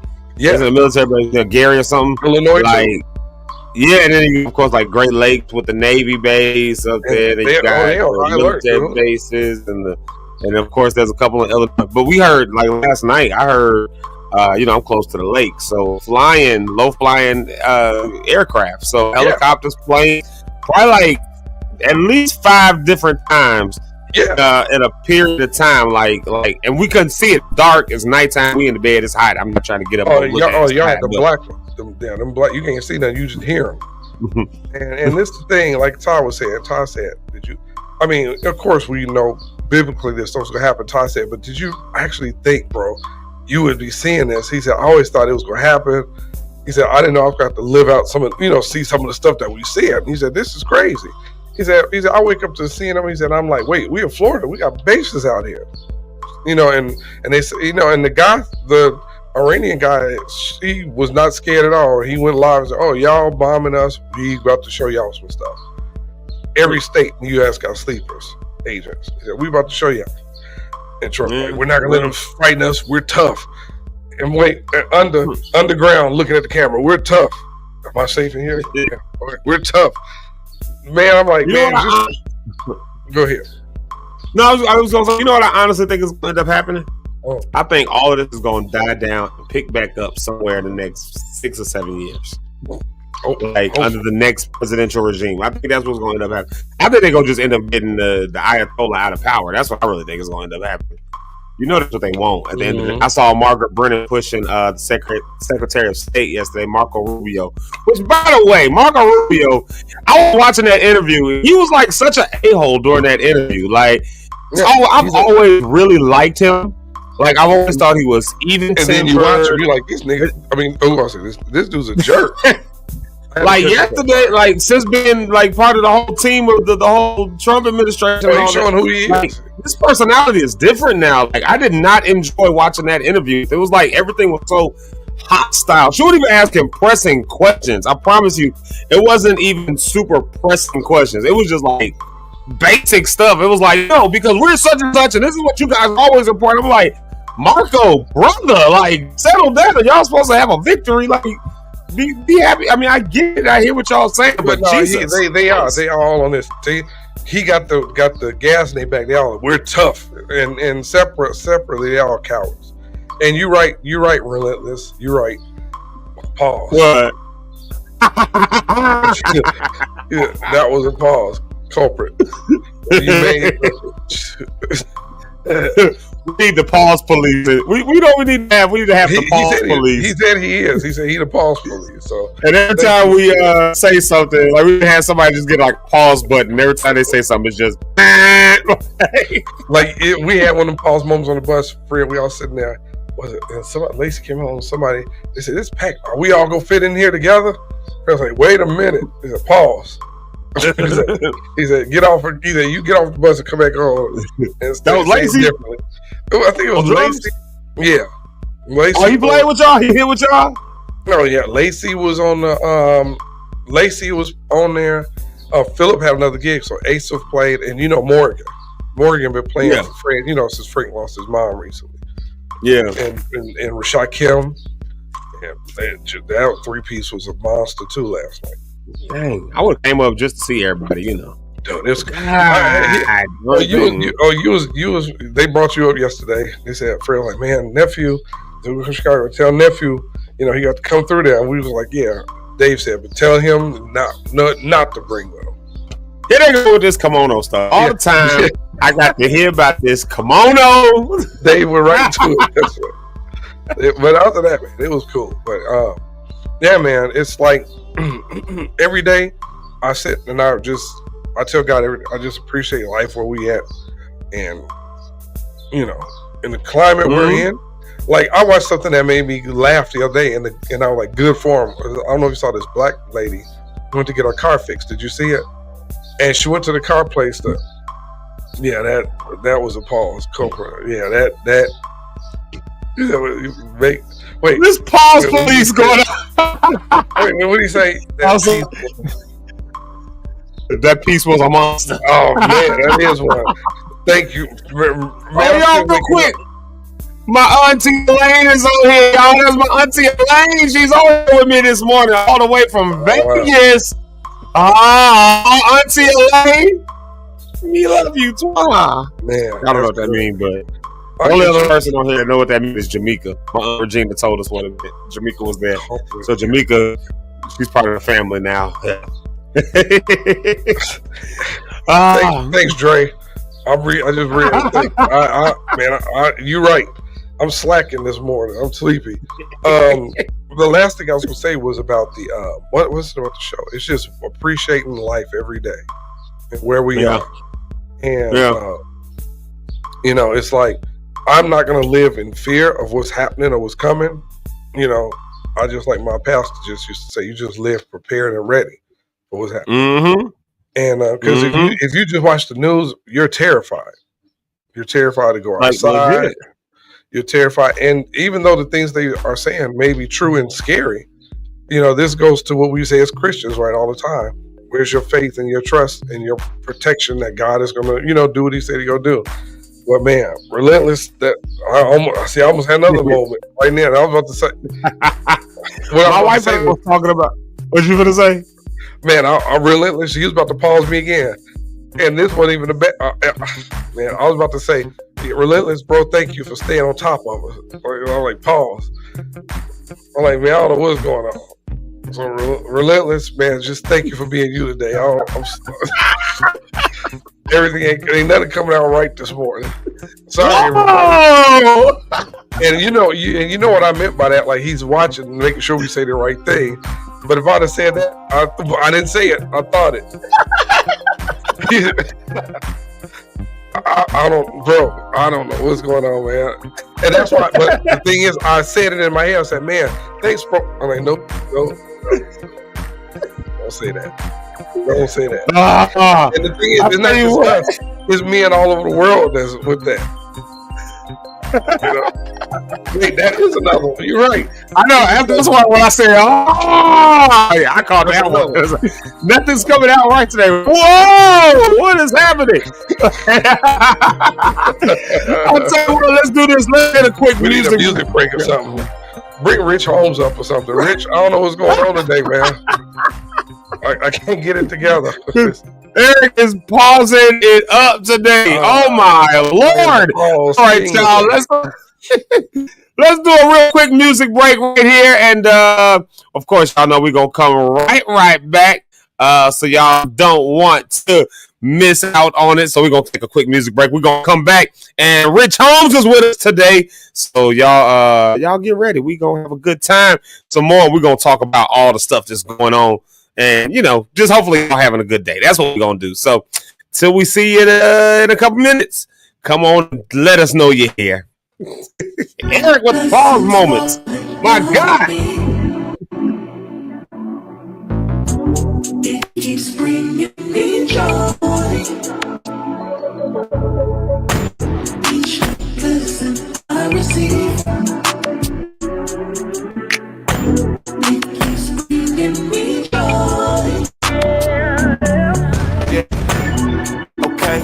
Listen to coming in front of me. I'm in the cup with a bag on me.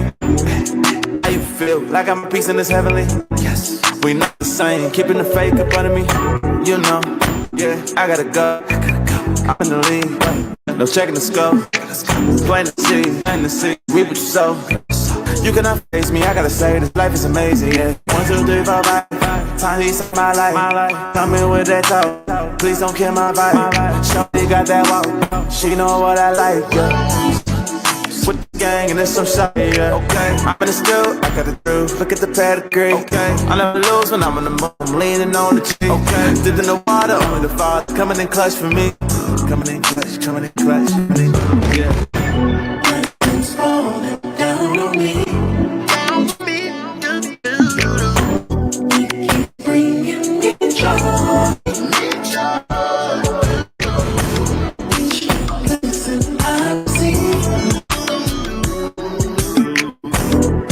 Keeps bringing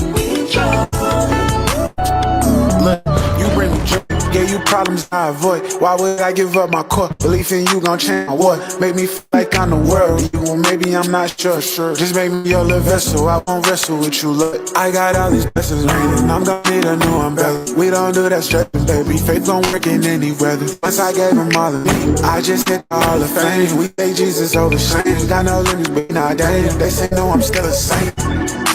Yeah, I got a lot to prove. Fill my life with room. Here I got the tune. Yes, I can't help it, my confession. Tell them about the boom. He wrote me up from the womb. Blessings coming soon. Blessings falling down on me. He's bringing me joy. Each new blessing I receive.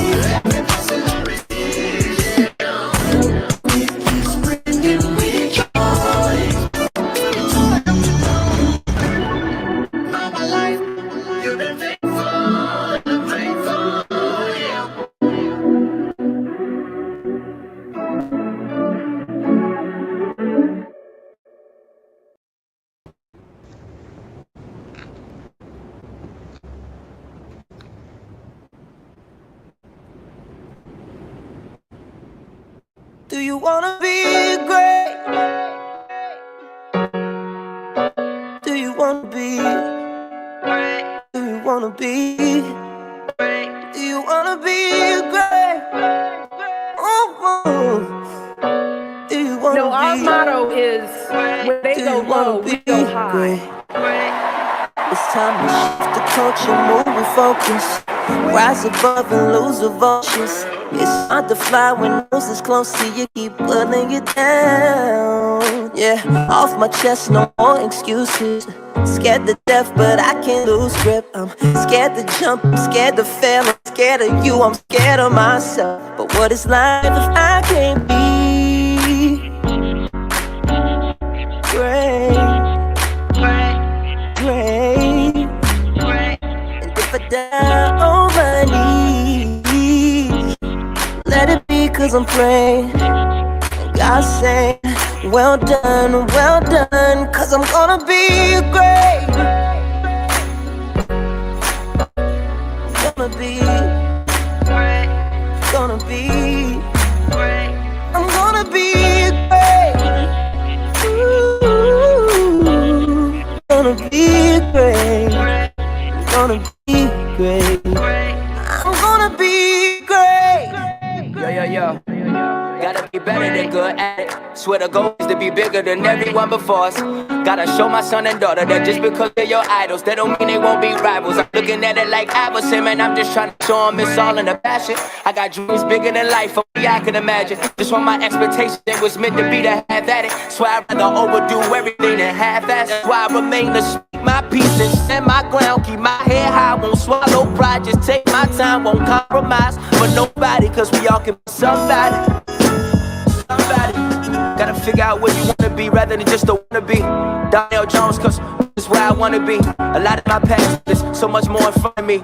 Greatness, history in the making, you can't fake this. Lately I've been realizing it's all in what you make it. Amazing grace is my greatness. I want you to embrace this dream that I'm envisioning. This life that we've been living is never been this critical. Some say that it's ridiculous how we've never given like version, but it's never been this urgent. A feeling that's so intimate. Greatness, Mornin Jackson. Greatness, you, me, greatness.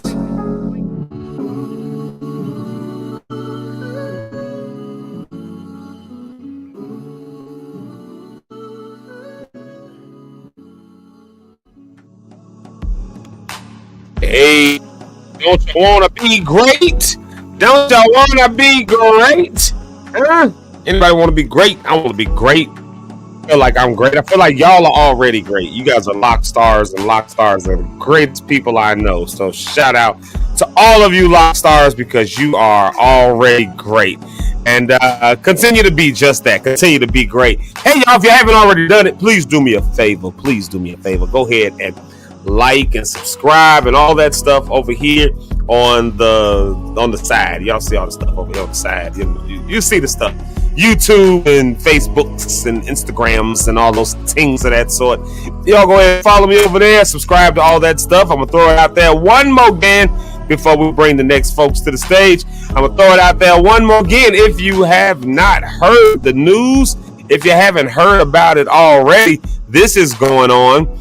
Healing Voices is coming up this Thursday at the APC Morgan Park right here. Yep, 114th and Vincennes in Chicago. So if you're in the Chicago area, come on out. I'll explain it one more time, and I'm going to keep pushing it real hard. I told you I would. Dre, before you get on here talking about pause, all right, I'm going to keep pushing this event real hard. Like, hey, Healing Voices, all right? Singing through the trauma. So if you love singing, if you believe that music is a healing space, not only a space where you can receive healing, but where you can also give some healing, where you can also be one to do, you know what I mean? It is a space for you. So I've seen healing take place as a result of music and as a result of dance and as a result of just being able to share your story. I've seen it with my own two eyes. I've experienced it. I've been a part of it. And that's why I'm doing this. And so this is like a support group this is like a support group on steroids. You know what I mean? Like, you know, because it's around things like music and all that stuff. So I want to invite y'all to come on out. That's this Thursday, the second Thursday of the month. And then, you know, the fourth Thursday, it'll follow up with that one. And then I'll be announcing something that's going on next week as well. I'll be announcing that starting tomorrow. So you definitely want to know about that one. You say somebody try to wink. Don't know how to wink. I know how to wink. All right. So anyways, that's all going on. So, hey, come on out for it. I definitely want to see you there. I definitely want you to support. I definitely want you to heal. I definitely want us to all grow, especially in this month. It's Men's Mental Health Awareness Month. So we got to be mindful of that stuff. Like Brody Cat said, it's Mindful Monday. So, you know, be mindful on this month, to be mindful of our minds. Yeah. All right, cool. Let's do this. Before I bring them to the stage, I saw my Aunt Kathy in here, and I said I got to give her a shout out. She was in there, and I missed her comment earlier, and I didn't give her a morning shout out when she came in. So there's the morning shout out to my Auntie Kathy. So y'all go and show her some love. She's over on the Facebook side. My auntie, love you. That's Pastor Trafina McGee. Like I said, one of the sweetest people on the planet. I promise y'all that much. All right, y'all. So we've been talking about all the stuff that's been going on this weekend, all the stuff. You know, some people are afraid. Some people are not afraid. Some people are just on the whatever banner. It ain't affected me all this time. It ain't going to affect me now. Some people are on that. But listen, if you come from where I come from, y'all remember all that stuff that was going on back in the year 2000, Y2K? Remember all of that? Yeah. They were talking about computers were going to shut down and the world was going to go into chaos and everyone was going to buy generators and do it. Remember they were doing all that stuff in the year 2000? Y'all remember that? Y'all remember that happened? Yeah, all the end time prophets were out talking about how this was the year of the Lord. He was coming and returning and all. Y'all remember all of that? All the people who were like what's the word I'm looking for? The people who like built bunkers in the woods and stuff and remember all of them? I had an uncle actually who bought and purchased a bunch of generators and all kind of stuff going into Y2K and then couldn't take none of that stuff back when everything turned out to be all right. But y'all, you know, all the people that back then was saying all the stuff, you know, oh, this is the great apocalypse. Oh, this is the return of the Lord. Oh, this is the, you know, the Mayan calendar and all these things we throw out there. And then things end up being all right. But coming from where I'm from, all of the world was like tripping and afraid and scared. And I'm just remembering Y2K. All of the world was tripping and afraid. And from where I'm from, you know how people generally thought about it? I'm asking you if you know, because here's the reality. They, as I know, they weren't generally thinking about it. Like as far as we was concerned, like out of the country, it was just kind of like a mentality, attitude of, look, ain't no a lot of people ain't got running water, ain't got paved roads, can't find a job, I ain't got a computer, I ain't got no connection to the internet. They were already, so many people were already off the grid. They really did not care what was going on. And I said this earlier, I said we're in America where we get kind of that luxury to some degree to feel that way, because you know who's not feeling like that right now? The people who live in places like Iran, Israel, and all that. They're feeling the weight of the decisions that are being made. Whereas we, my wife and I were talking about this weekend. All the stuff is going on, bombings and all this other stuff. We just sitting back trying to figure out which episode of The Real Housewives to watch. I mean, we just scrolling through Netflix like, oh, I don't want to hear about the news today. I'm going. Other people, they have to like build their whole life around the decisions that other people make. So we have a certain luxury that we have here where we are here in America. So you know what I mean? That's just, it just is what it is. That is what it is. We have this luxury. So what are we going to do with that? How are we going to do with that? Well, my solution is at the very least, for those of us who claim this walk of faith, to me, the very least thing that we can do is at least remember those whose lives are being upended right now in our prayers. And it's not just the results of this weekend. We've seen stuff for the last several months, things that have been going on in our world. We've seen all that stuff. And there's a lot of people who are fearful, a lot of people who are afraid. And, my moment to them is not to be like, don't live in fear. Don't do. Listen, if I live in a hot zone like Tel Aviv, Israel right now, where a bomb could drop any moment, you best believe I'm living with a certain level of fear, and I'm trying to figure out a plan, and I'm trying to, and I got you. Have you seen the kids in Palestine? Have you seen, have you seen this stuff? And then the deportations happening right now here in America. Like, this is an American thing where people are being swooped up, don't know what's going to happen with them. Like some people are living in certain levels of fear. So I'm saying to those of us, who are with a little bit more of a luxurious life that we have, my thing is, at the very least, can you remember those folks when you're praying? Can you remember those folks when you're asking for peace in this world and all the stuff that we do? Can you at least remember the hardship that some folks are living with, hardship that we never had to live with? Can you at least do that? That's my real spiel around that. And I don't think a lot of folks remember that stuff. I'm looking at this right here. The church was insufferable. I can't talk. The church was insufferable. The church started talking in tongues. The church was insufferable in 2000. Y2K, yes to the king. We had, oh wow, I don't know if I heard that one. Yes to the king. We had more acronyms than the law should allow. And y'all know one thing we can come up with, boy. We can come up with a saying, can't we? But folks, I remember the fear that was going out around that time. I remember the fear that was going out. You don't got to go that far back. You can just go back 5 years ago. You know what I mean? I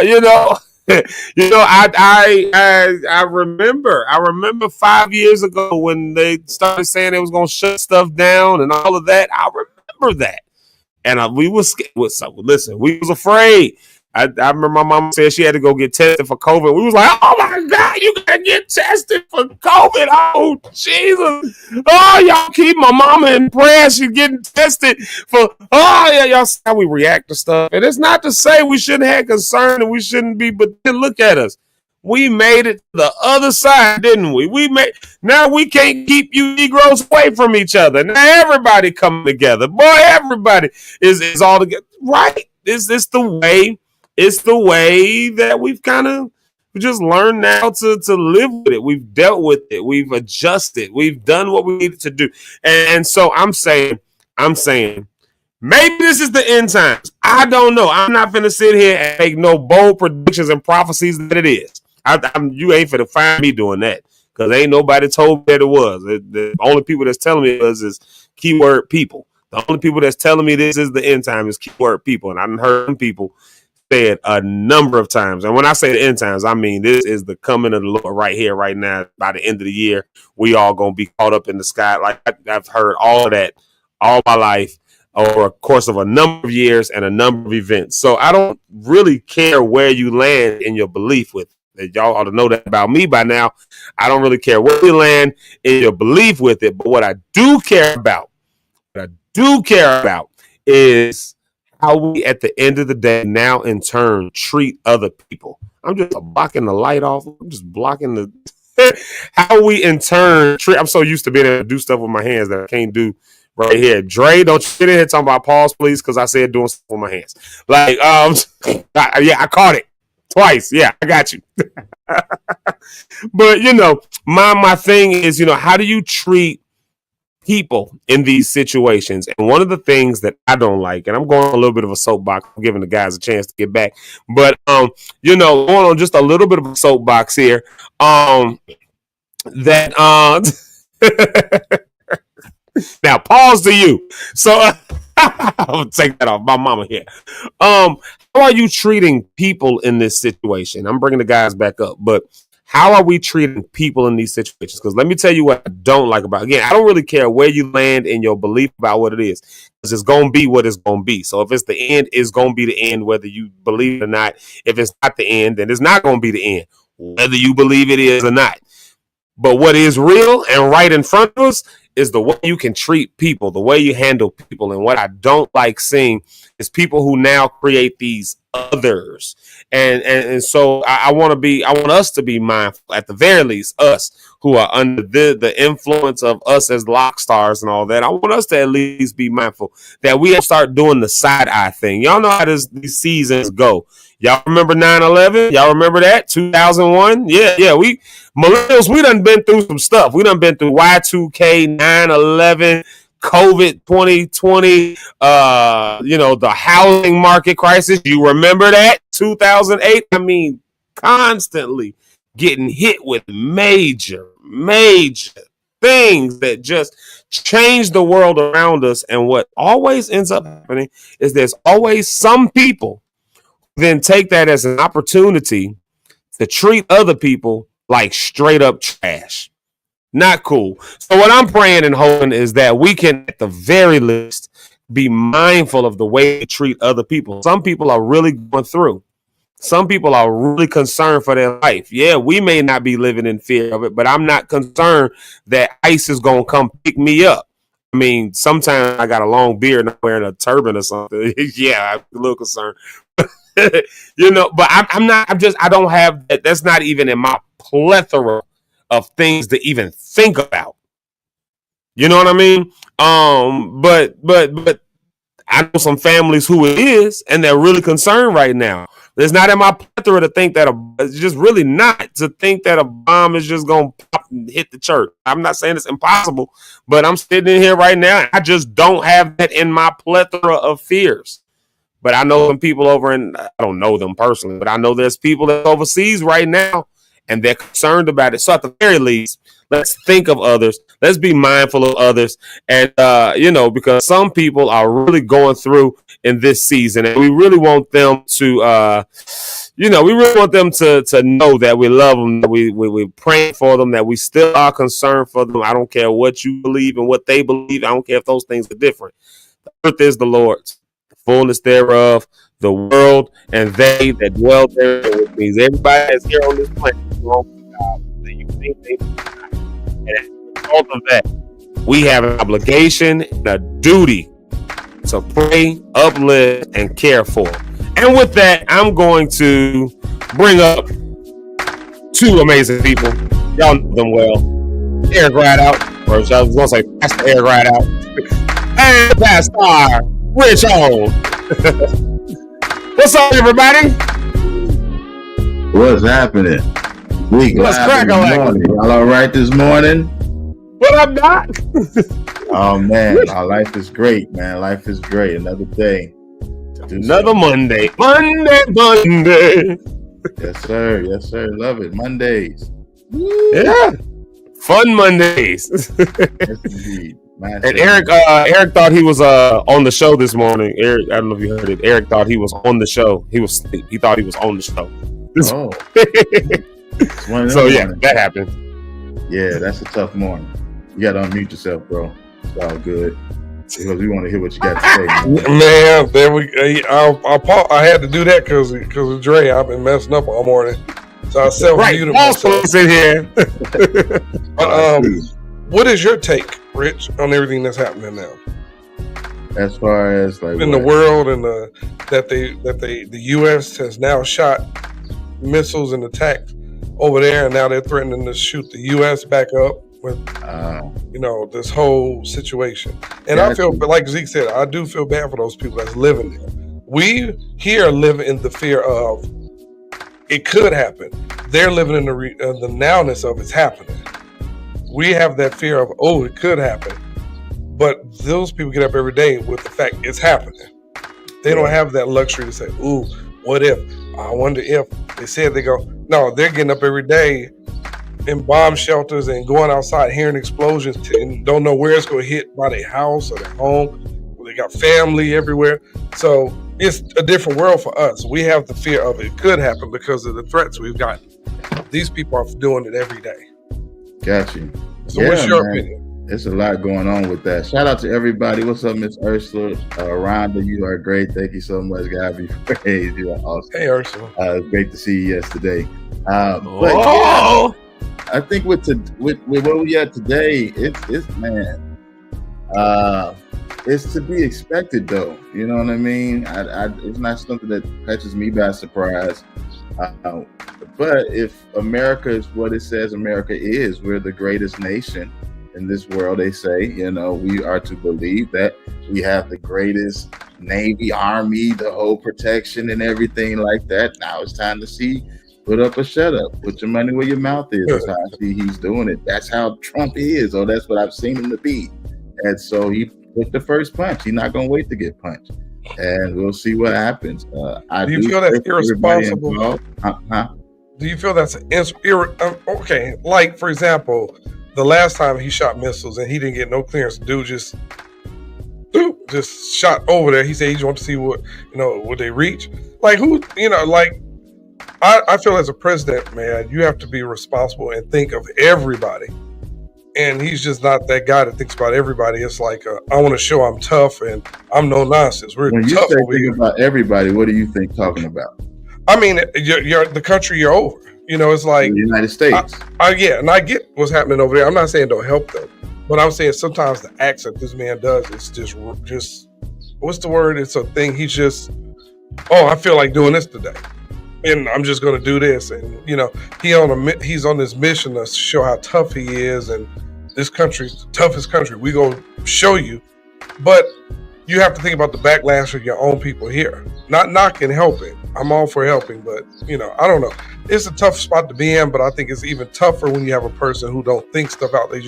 They're not even reactive. They just do it. Yeah, they just do it. Yeah, being a president, man. Yeah. I just think he's being a president. That's all I can say. I mean, because a lot of times I used to think in my mind growing up, I thought of a president like I would see a pastor. And I had to realize it ain't the same. And they're not. It's two different things. It's a totally different mentality. And I had to change that for me.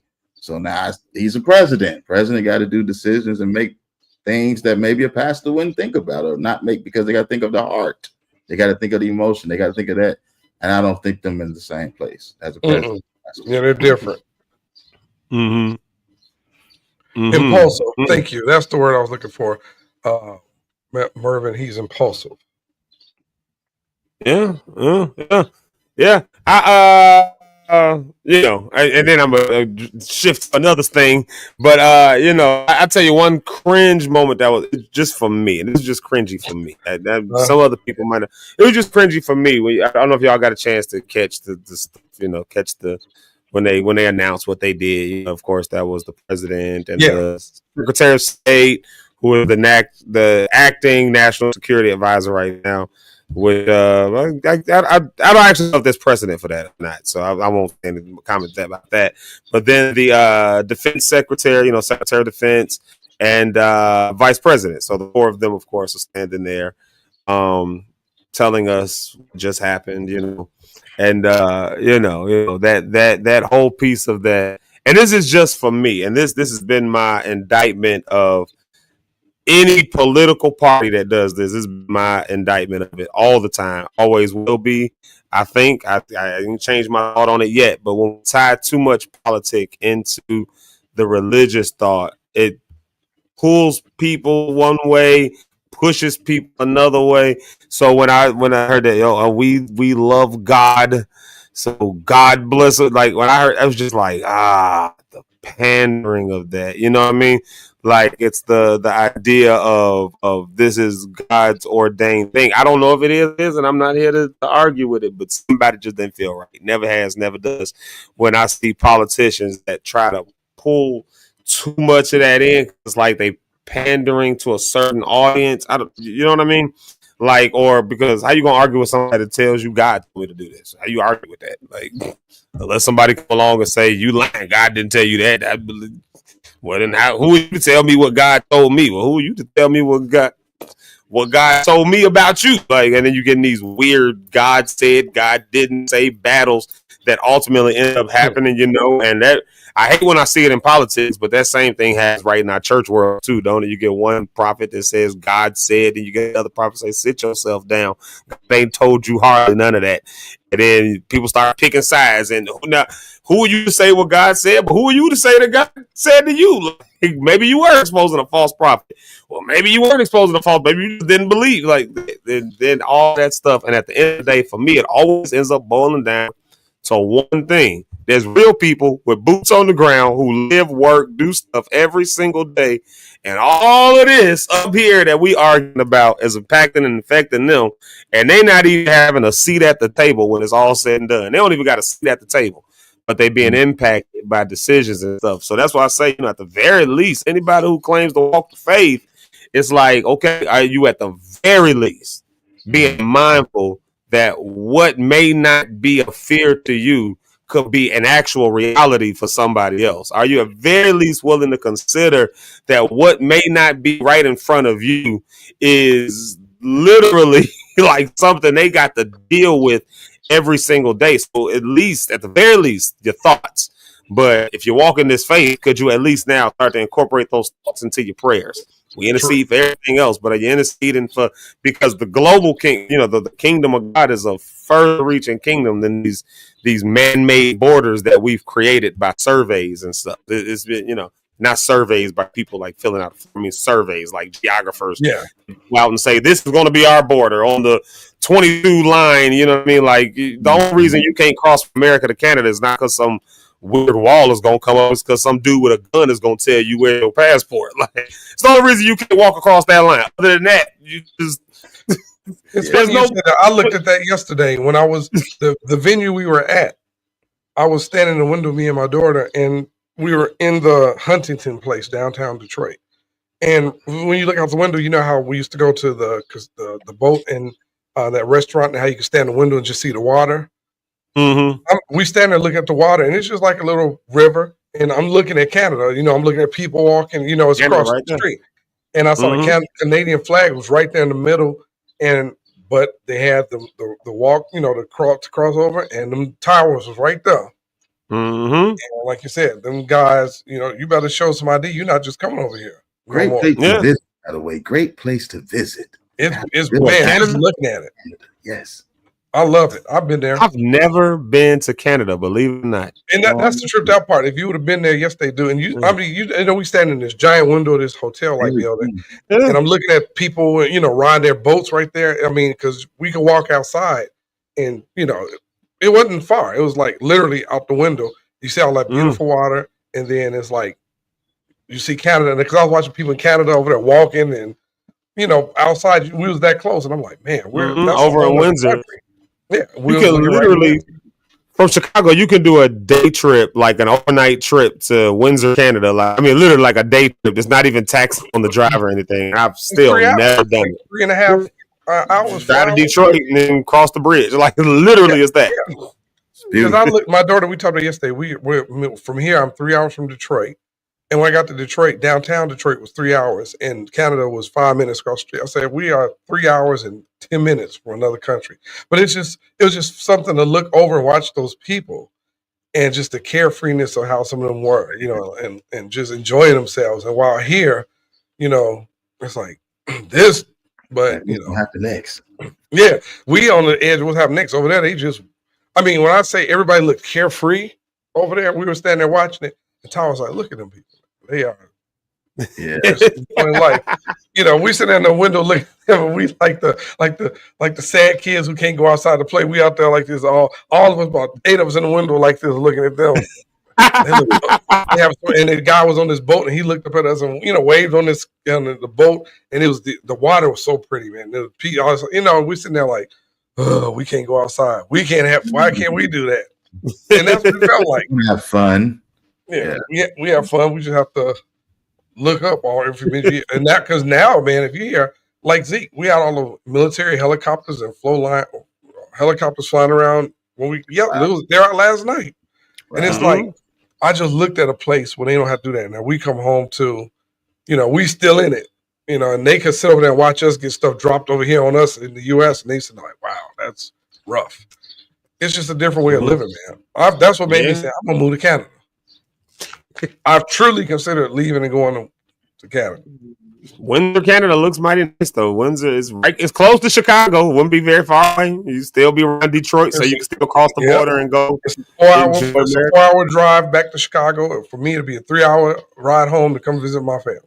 You know what's always tripped me out about Windsor, Canada, and Detroit is that's the one place in America where you go south into Canada. Like you actually go south into Canada. Like so, Windsor is south of Detroit. And so you cross the bridge into Canada going southward, as opposed to you think of Canada as going north, but you get to Detroit, you go south in the winter. That's always kind of tripped me out. But I do want to go to Toronto and Montreal. I've been there too, and it's a beautiful place, man. It's just, like you said, man. It's just where we are, man. Toronto, great times.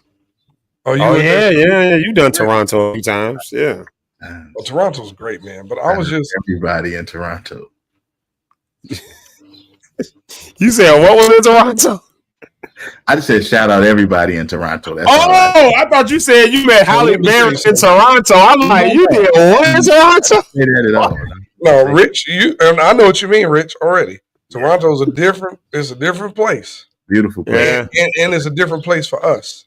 Yeah, as a black man, go to Toronto. You single men, go to Toronto. Single men for sure. Single men, go to Toronto. You be a black man on the podium. I just watched a thing of Toronto. They got this thing on Netflix called Trainwreck. Like it's a series of documentaries. I don't know if y'all seen. And they got one on Mayor of Toronto from like the 2000s, like the like the late noughts, so like 2008, I think he was in there or whatever. He was basically Donald Trump before Donald Trump was in office. Like he was doing the same stuff, but like just like brash in your face, like just a guy that everybody wants to hang out with. Though knew everybody. Like it was a crazy thing. So they called this mayor Rob Ford. That's his name, Mayor Rob Ford of Toronto. He's passed away now, but during that time, though, like it came out that he was smoking crack cocaine and it was on video. And so he was coming out like he was like, I'm not smoking crack. Nobody's that. Of course, he's going with it. He had this whole campaign about the media and the media lies and this, that, and the other until a house raid happened. And the person, because they were trying to sell it to the newspaper, I guess, in Toronto. I won't tell too much of the story. But I guess in Canada, they were like, it's not a culture up here to buy stories. We don't buy stories. So somebody who had the video of the mayor smoking crack trying to sell it, and they were like, well, we don't buy it. But they didn't want to publish the story without having firm evidence. And then a couple weeks later, they ended up selling it to an American outlet like Galaxy or something like that. So of course it comes out, now they report it blows up all over Canada, all over Toronto. It's like world news, all of this stuff. But he of course thinks there's no video out there. Like he even told the chief of staff, like, he was like, nah, don't worry, there's no video. Like so all this is going on. Now, long story short, police do a raid and then they come across the video and then they go and announce, we have in our possession a video that was from a raid that was unrelated to anything else. They raided somebody else who had the video, and so now Toronto police had in their possession the mayor of Toronto smoking crack. So of course, after doing all of that, after all of that stuff about media lies and this, that, and the other, he had to come back and there say, do an about face. Yeah. It was 6 o'clock, Rich. 6:30 in the morning when I was looking over there.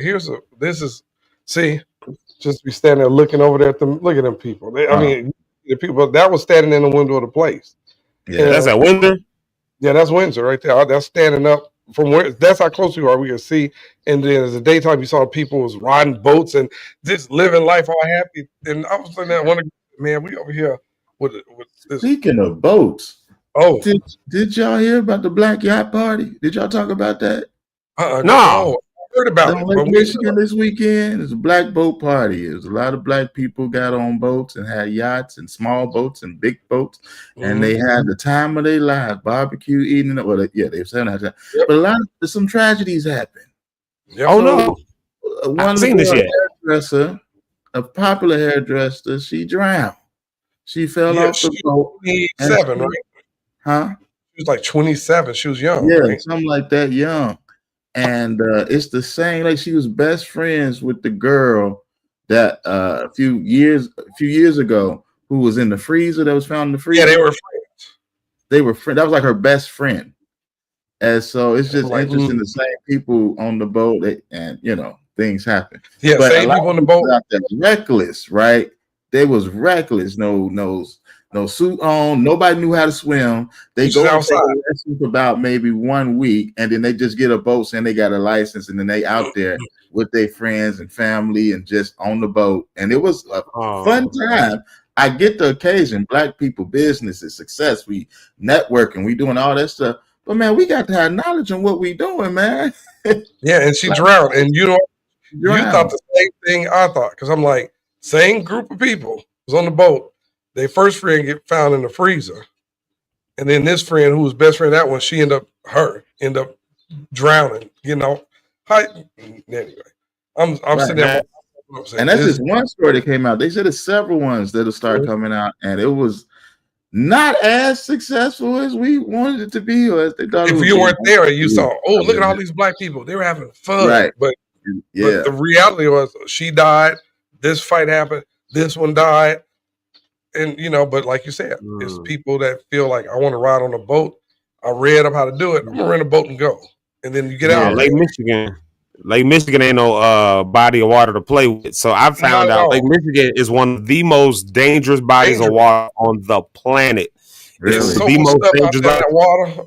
Yeah, so it's very, very deep. So people always ask the question, they say, well, how come you can't build a bridge from Chicago to Michigan? First off, it's 100 miles. There's no bridge that's that long anywhere. And then the depths of Lake Michigan are so deep. They're deep like seawater levels, like the kind of stuff you would see at seawaters. Lake Michigan that deep, but because it's so long, Ray, shut up. Because it's so long, like there's a current that actually flows like a river. So on the depth, so Lake Michigan is actually super, super choppy, like the waves. That's why we get them waves that are like really big sometimes. But here's the other side of it. The city of Chicago, I don't know if y'all ever seen those buoys that are out there. This is random nerd knowledge for y'all. Those buoys that are out there, the city of Chicago couldn't exist if those actually weren't there, because Lake Michigan will be too strong and powerful. So that was a really interesting thing to find out. Like, if you've done those boat cruises, they talk about that stuff. You ever done like a Lake Michigan on the Odyssey or those tour cruises? But like, if you ever felt that water, like if you getting out on the Lake Michigan, you really have to know what you're doing. Like, it's like a special license to be a captain on Lake Michigan. There's actually a special license. But a lot of, I don't know, but people getting it. Like, we did it. We had a great time. We had a person, they with it, and we had a fun time. We got a little nervous for the moment, kind of choppy, but they let us even drive the boat. And I was like, this is fun, but okay, I don't know what I'm doing. Good time. So my wife's birthday, shout out to my wife. Love you, girl. Keep doing your thing. But yeah, and so it was just great. We chopped it and did our thing. And once it got too much, we like, yo, take us back. Like, let's get out of here. You know what? They've been doing this black thing for a while. I can't swim, so I'm real with it. I can't swim. I don't like going down water slides. So you can't swim? I can't either. I thought you could swim. You can't swim? I thought y'all could swim. Terrifying. Oh, what? But Relentless got up a point. Your brother made a point. They've been doing this for years, and they were doing it. He's absolutely right. They were renting out boats. Yeah, they were renting boats out to people with no captain. Oh wow. It's just allowing people to rent boats because they was making that money. Yeah, you can get a boat, go. They do make money. If you go right above it, is the other one, and he right. They were doing that. People didn't have licenses, and they didn't have captains for these boats. They were just letting black folk, renting them boats out to anybody with no captains. I know it was popular for a while, and I think Dre had hit on it earlier. It's just like got viral with TikTok, and more people came. But I'm just saying, if you're gonna do that, pause. You know, you got to make sure that you know what you do, get knowledge, get the right people in place, so you can have fun in a good way. You know what I mean? Michigan is dangerous as crap. First, for real, safety first, especially in that water. Mhm. Because half of us don't know how to swim. I'm sure it's probably like if you do a poll of 10 people, I wonder in Black society, how many people would swim out of 10? Because right now, can you swim, Zeke? Yeah, I love swimming. I go swimming every morning. The only reason I ain't been doing it because we've been doing Zeke Live in the morning. This is 1 out of 3. I go swimming in Lake Michigan every morning. Like I'm just thinking of all around. You know, we like talking all. You know, yeah. If you got 1 out of 3 right here. That's interesting already. Who can swim? Ursula Ellis can swim. Miss Ursula Ellis can swim. Shout out to her. I've never had a desire because I feel like the water, you get in there, it's getting your eye. I don't know. It's just. Nah, I can't open my eyes underwater. I will say that. I swim blind. But I watch. See, that's the thing. I watch some folks be underwater looking around, and I'm like, that don't bother your eyes. The water. I'm like, yeah. And then I come up, I'll be like, I don't know where I'm at. Like Dre said, he loves women. Yeah, because you know what? That's what big brothers do. Anything we can't do, we make sure the younger brothers know how to do. That's how you do it. So did you do the Kevin Hart thing? You pushed him in the water. He was like, well, I don't know how to do this, so. I just have a fear of what's in the water because you don't know what's in there. Like Lake Michigan, you get out there, you swimming, you don't know what is under there. That it may be a shark, a whale, something we ain't seen before is down in the bottom. That thing is deep. You know what's hanging around out there that's just survived. Black folks thought, pause. What you say? I missed that one. That thing is deep. He said that thing is deep. Drake, the police didn't come out on me on that one. But what I mean is, he'll be there. It's coming. This is what around the corner. Oh my God! This is what happened. Like I watched the news. I remember. I think it was me and my mother was watching on the news, and some men were in China, and this was years ago. Oh, he was already typing. There was some people in China, and they were on a boat, out deep out one of, how they got those lakes and oceans people don't mess with. And they went out there trying to investigate and got attacked by a giant octopus. Like, I was able to tear the boat up years ago. Mm-hmm. See what happened when you go out there? Leave some Then people that go to Africa, and this guy came back with fish that's been dead 500 million years ago, the teeth and the ridges on his back. They said, oh, they're still alive over there. We got one. They brought it back. Like, I don't know what's in that lake. And you get way out there in the water, somebody under there swimming, like, what is this? There's a theory that that's the real outer space. Yeah, I've heard that. Because that the oceans and stuff. Do you know there's a lake? I've heard that. But there's an ocean with an entire lake in the ocean. That to me is crazy. And I'm like, how is it in the Indian Ocean? I want to say where there's a fresh water. Yeah, it's the whole ocean underground. Under it. Yeah, and it's a whole nother thing, and you can't get through it. It's really dense, but it's a whole. I found that. Yeah, because the salt and the fresh don't mix, so that's which is really cool to see. That's what I wanted. The main thing I wanted to see going to Ghana. Yeah, I wonder what kind of animals or sea life is in that. I've seen this before. I saw this in context of something that was talking about SpongeBob SquarePants. They were like, how they got a beach underwater in SpongeBob SquarePants? And then somebody was like, well, actually, there's a couple places on Earth where there's actually fresh water under the salt water. And So I was like, okay. What's Lake Lanier? Is that the one New York? Mm-hmm. Don't get me lying. I know, right? I know I should. Don't get me lying on this live. Rhonda said she can swim, but she said, but still, she ain't about to. Like, I think I can survive swimming. I can make it through. See, my fear is stuff like this, right? Oh Lord. No, those are real underwater animals that live in certain oceans. Look how that's colorful, bro. Some of them change colors. They're going that deep to like get them animals on us. I mean, I'm just saying, what if they decide, I'm gonna come on up there and see who up there? You know, like, gonna come out one day. Look. Yeah, they want to be nosy one day. I don't think. Oh, it's in Atlanta. Okay, gotcha. Oh, there was a bunch of accidents and stuff that happened on there, right? Because they have a black thing like with boots and stuff there, right? I'm trying to remember what the. There's some significance to it though. Yeah. Like, I don't know why I thought it was in New York. Your mama said she was baptized in the Sea of Galilee, been out in the middle of the river Jordan in a boat, and can't swim at all. Look at that. My mama got the Holy Ghost for real. Holy Ghost. She probably had 13 people around her. Because anybody going out there. I never forget. I was talking to this dude when I still lived in Kankakee. I used to go running on this back trail all the time. And it was this old white dude. I got to give context. Yes, he was an old white guy. This is going to be important to the story. Okay. Old white guy. This is 2000. Let's call it 2012. So he was maybe, I'll call him 80 years old at that time.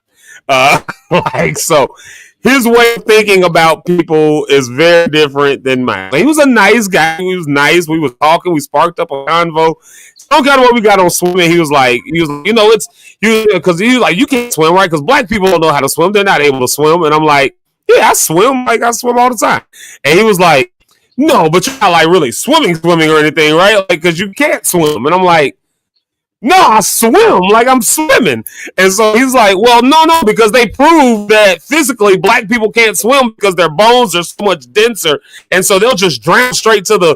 I'm like, where are you getting this information from? Like, who told you this? Like, he was like, well, that was what we learned growing up. And then, so you must be like one of the old. Do you have some white in you? I'm like, okay, all right, now this conversation is done. I was walking my dog actually on that one. I was like, all right, it's time for me to take my.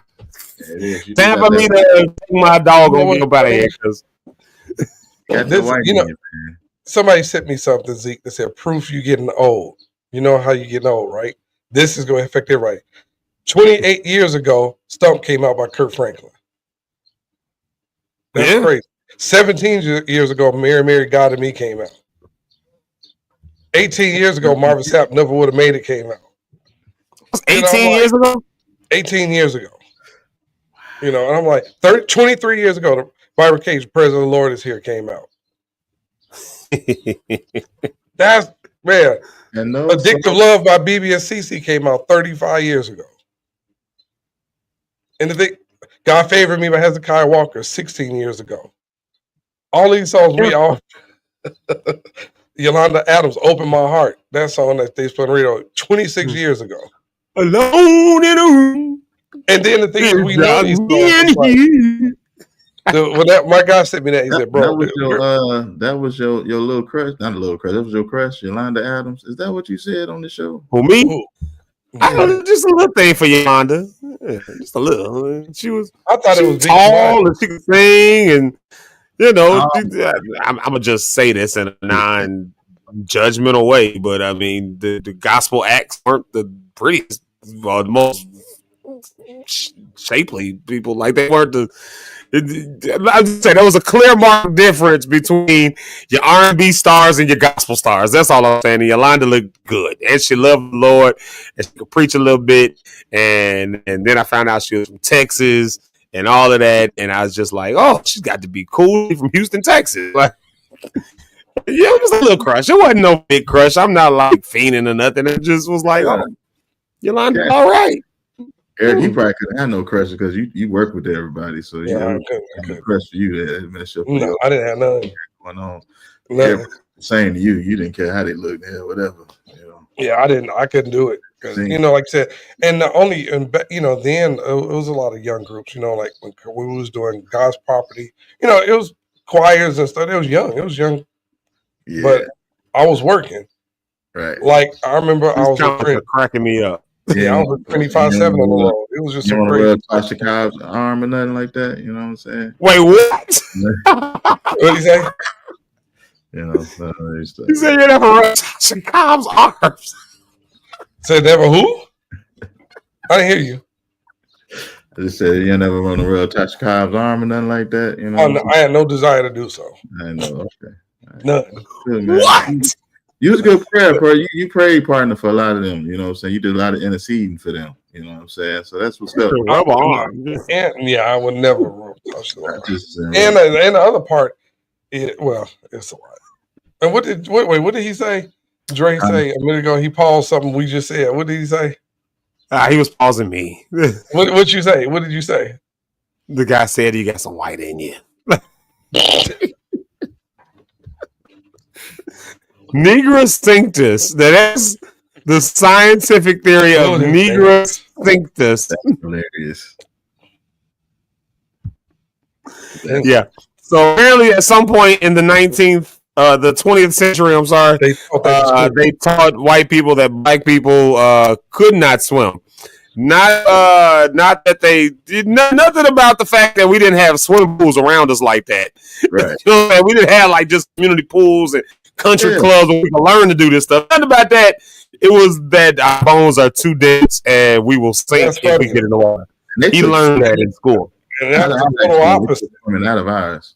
So I don't know if y'all had to. I don't know if y'all had to learn in school, but at one point we had to learn in school. Yeah, we had to learn. They took it out because the class before they was nasty. They didn't know how to control themselves. So they kept really swimming at the school. Oh, who is her crush? Who? Rhonda said, "Don't repeat my crush." Do we know? Oh, do we play their music on the show, Rhonda? Or is it somebody that we've never talked about before? Oh my God, that's is it the guy?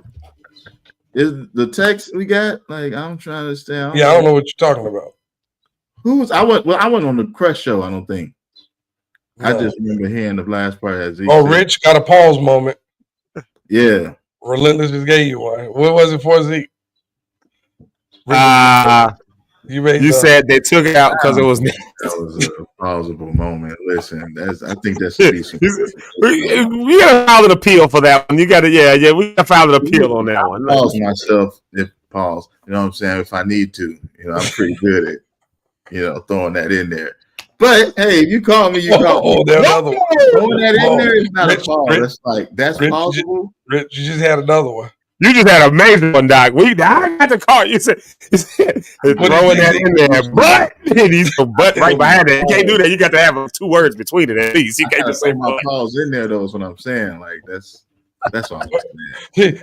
He said, "Wait." You said, "See, I threw that in." Be your own people. I let you know it's coming up. Pause. You know what I mean? It's gonna happen. See, stop. Let's talk about life and something else now. Because we just gonna be in the whole moments. But what I was saying, I can't remember. Oh, I remember her. Okay, the preacher. That's who it was. Where you going, E? It's just a lot of moments. There's a lot of stuff happening here. What's happening? And none of it's intentional, man. It's just, boy, have we become oversensitized to words as men to say stuff now? I think so. Because because yesterday we were pausing people all day. Yesterday, Ty was like this. The security told Ty, "How do you want it? Do you want it the drink?" I said, "Whoa, wait a minute." He said, "No." He said, "Don't say it like." And then the guy started laughing. He's like, "I mean, where did you want it?" He said, "No." Whoa! I said, the guy said, "Wait." He said, "Wait, pause, bro. My bad." The security said, "My bad. Wait." He said that didn't come out right. Like, wait a minute. There's another one. Yeah, I think it's just too much. Yeah, it's crazy how we've that's a thing, you know. And especially are good for it. And when guys say it, you think about it. And the sad part is, if you were the room for the dudes and they said, "Man, like they got me in Dallas." You was there when we was doing the photo shoot for Hood Book, and Fred was like, "Take some pictures of everybody." So Chaz was standing there. I said, "I got them all." And then I said, "Oh, I got them from behind." DC, I remember. You remember that? I said, "Oh, I got them from behind." Fred was like, "Pause. Wait a minute. What you mean?" I'm like, "Wait, what I say?" I said, "No. Well, it's too late. It's out there." Chaz like, "I feel violated. Why are you back over here?" He made a big extra thing about it. But dude, it's funny, but it's become a thing now when you're talking to a bunch of guys. You actually have to think when you're talking before you say stuff because you don't want that moment to be that guy, especially on live. Because you do it. I was on a live the other night with somebody talking, and he said something. Man, that whole something. Pause. Well, it was dudes. All you saw was females too. Like, wait a minute, what'd you just say? And what he said was, it was bad because I made a face when he said it. He was like, he said, but you know what I meant. It's not what you meant. Oh, wow. No, y'all good. Go ahead. I just looked at. I'm just playing some background music. That's all. I'm just playing a little background music. Don't know. Just a little background music.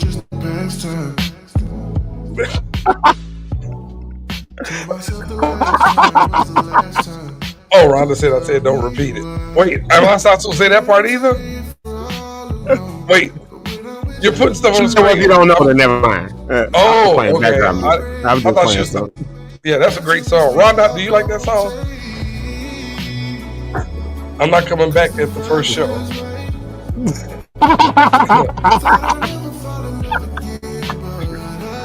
No, that ain't the one. Who you thinking of? Who you even talk about? Yeah, you gotta check the back comment, the backstage private chat. You gotta, yeah. This song fire. I do like this song. Yeah. Oh my Lord, y'all! It's 10 o'clock. Jesus of Nazareth. Oh, hold on, before we go, you got to talk about something real quick. You got to talk about something. You got to tell people about this new venture you got coming up on View E Network. You got Chat PKT. Oh, yes. Tell the people what that is. I promise you was gonna talk about it when you got here. We've been pausing. Yeah, Chat PKT is a new show, safe space for preacher kids to talk. Man, preacher kids got something to say. I've connected with quite a few over the last few years of my life. And in this journey, man, we all got stories, we got testimonies, we got perspectives that are inside the church, as well as some outside the church, outside the four walls, that are doing some great, amazing things while they're still able to keep a connection and relationship with God. And we're going to talk about all types of things, subjects, and you want to tune in, it's going to be happening. We start filming this week. So excited about that. Chat PKT on the View E Network. You can go there and subscribe right now because it's going to be fire. Easy. There it is right there, y'all. I told you I was going to let them talk about that when they got here. I almost forgot. Y'all got to know about that.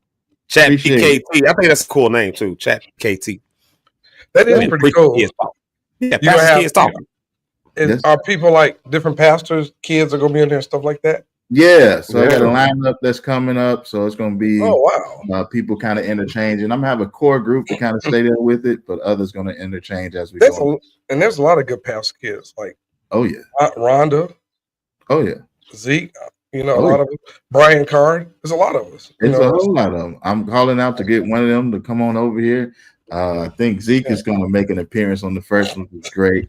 Once Rhonda get herself together, she'll be on. You know, we're going to have a good time. All type of people. So, yeah. I don't know if CP is he a PK? I don't. You know, I'm gonna ask him. I was just thinking like Brian Card. I know he's a pastor's kid and a pastor. I think CP might be one too. And then you got other people like, you know, like you. Yeah. A lot of us are ministers' children. Yeah. But I just thought about that guy. Got you. Yeah, he's a great. He's interesting. Yeah. I'm gonna share some. Anybody wants some? He got an interesting message he preached the other day. I'll send it to all of you all. Yeah. Yeah, great message. We shut it down. You a PK too? Let's go. PK. We did know that. Yeah. Let's go. Come on. We're gonna have you come on there and talk as well. We got some things to say, so it's gonna be dope. So a good platform. CP is a PK. What? Yeah. Oh, see. Oh, Jesus.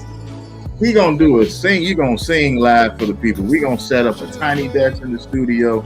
You can sing. We gonna have a conversation. It's gonna be a vibe. Invite people out to come hang out with a live audience.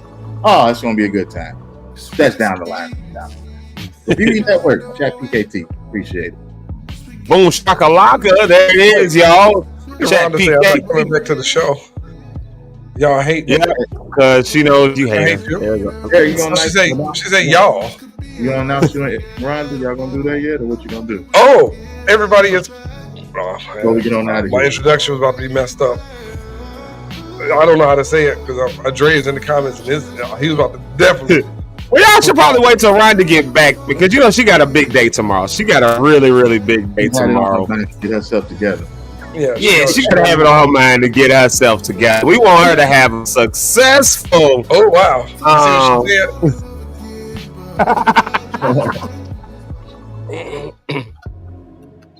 She just quit the morning show.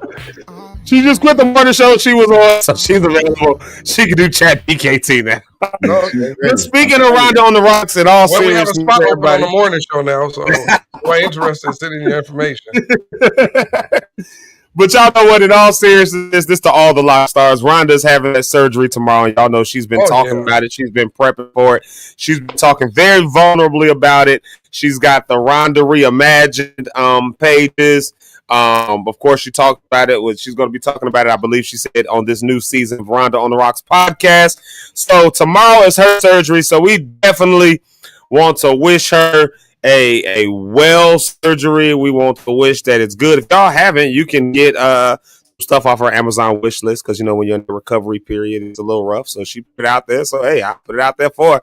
Go ahead and help her with that.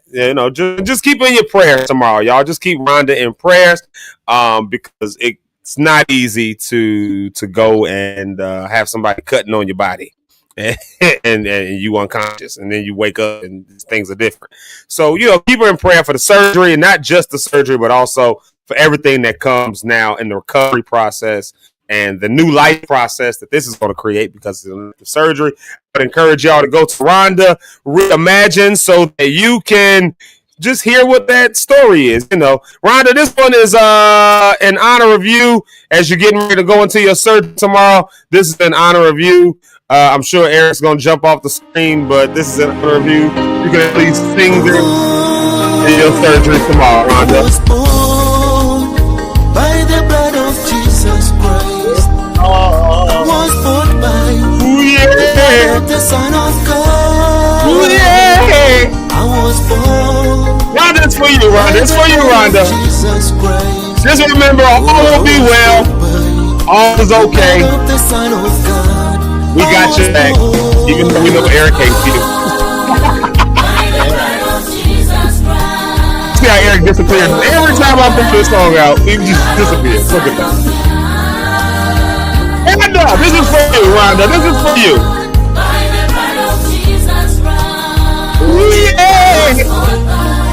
All right.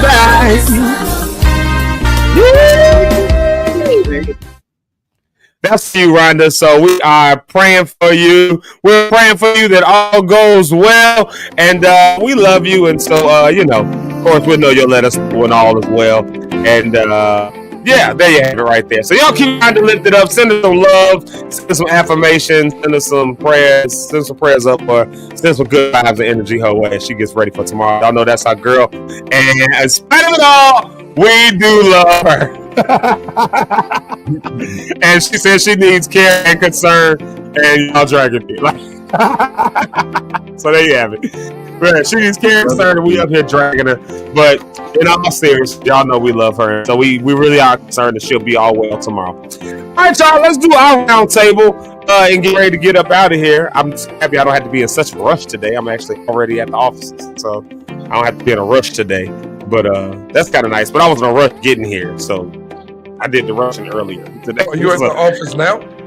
Yeah. I came and did the show from here today. That's why you can see the backdrop is a little different. I'm in the upstairs media room. So yeah. So the backdrop is different, and I'm sitting up on a platform, and it's yeah. So let's see here. Let's do our round table. Eat what you got for the people. I know you're going right back to sleep after all of this, so what you got for the folks? Well, hey, man, thank you all for joining us this morning. Again, I was late from touring this weekend, but I apologize. Like, subscribe, share, comment, all that good stuff. Have a great day, everybody. We love you. We pray, and remember, keep Ronda in your prayers with the surgery and all that good stuff. And look forward to talking to you guys tomorrow. As I say every day, God loves you. Jesus gave all for you, give all to him. And I'm going to hand it over to that anointed apostle, Rich Holmes. The tea and apostle. Hey, listen, I want to shout out Mervyn Hammond real quick, man. He sponsored a kid for the last camp that we had. Thank you, sir. We appreciate it. Brother Maurice was able to enjoy the camp because of what you did. So in this life, guys, we're going to have trials, right? Things are going to take place. Things are going to happen. It's not going nowhere. In fact, it tells us trials of many kinds. Here's one thing I want you to understand. Important to gain knowledge this week, okay? Gain knowledge in every area that you're in. But don't forget to gain knowledge in learning who Jesus is to you, all right? Take the time to spend time with him. Learn about him. Learn about the life and plan that he has for you. Like I always say, life is choice-driven. You will live and die by the choices you choose to make. I got a hint for you. Choose life.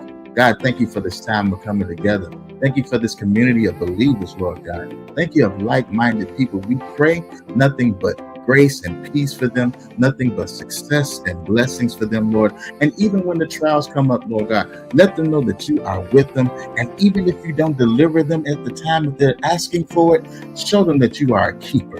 Show them about your keeping power.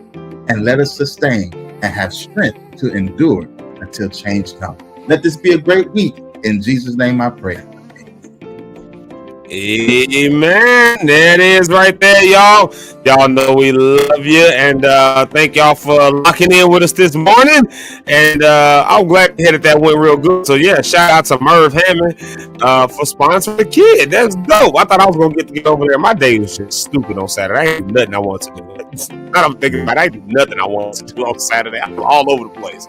Oh my Lord. So I'm glad it went well for both of y'all, because I was trying to be in both of them places, and that just didn't work. I was trying to be in both of them. I was going to leave yours and go to his up in Detroit. So I missed it. Yeah, I missed it all. But I'm glad it went well. Thank you, Merv Hammond, for always being just a dope individual, man. Just always willing to support. Rich, your prayer went to heaven, because Miss Ursula Ellis said amen. And look at that right there, Mama JP. He says, good morning, guys. Praying for Rhonda. We'll miss you, but we'll see you soon. All of that good stuff, man. So, yep. Y'all keep Rhonda lifted up. Y'all know we lift up our own. So, y'all keep her lifted up. And tomorrow morning, we will be back with another Zeke Live in the morning. This is the last time I'll say it for today's show. If you haven't already, Healing Voices is coming up. If you haven't already heard the good news, it's happening this Thursday. Mark your calendar down, please, and come on out. 7 to 8:30. We're going to start on time. We're going to end on time. It's one of those situations. So, yes, and yes. All right, y'all. I love y'all dearly. I cannot wait to see y'all again on tomorrow morning. So, all of that being said, I guess we'll just say the last thing, which is deuces. And we love y'all. Peace out.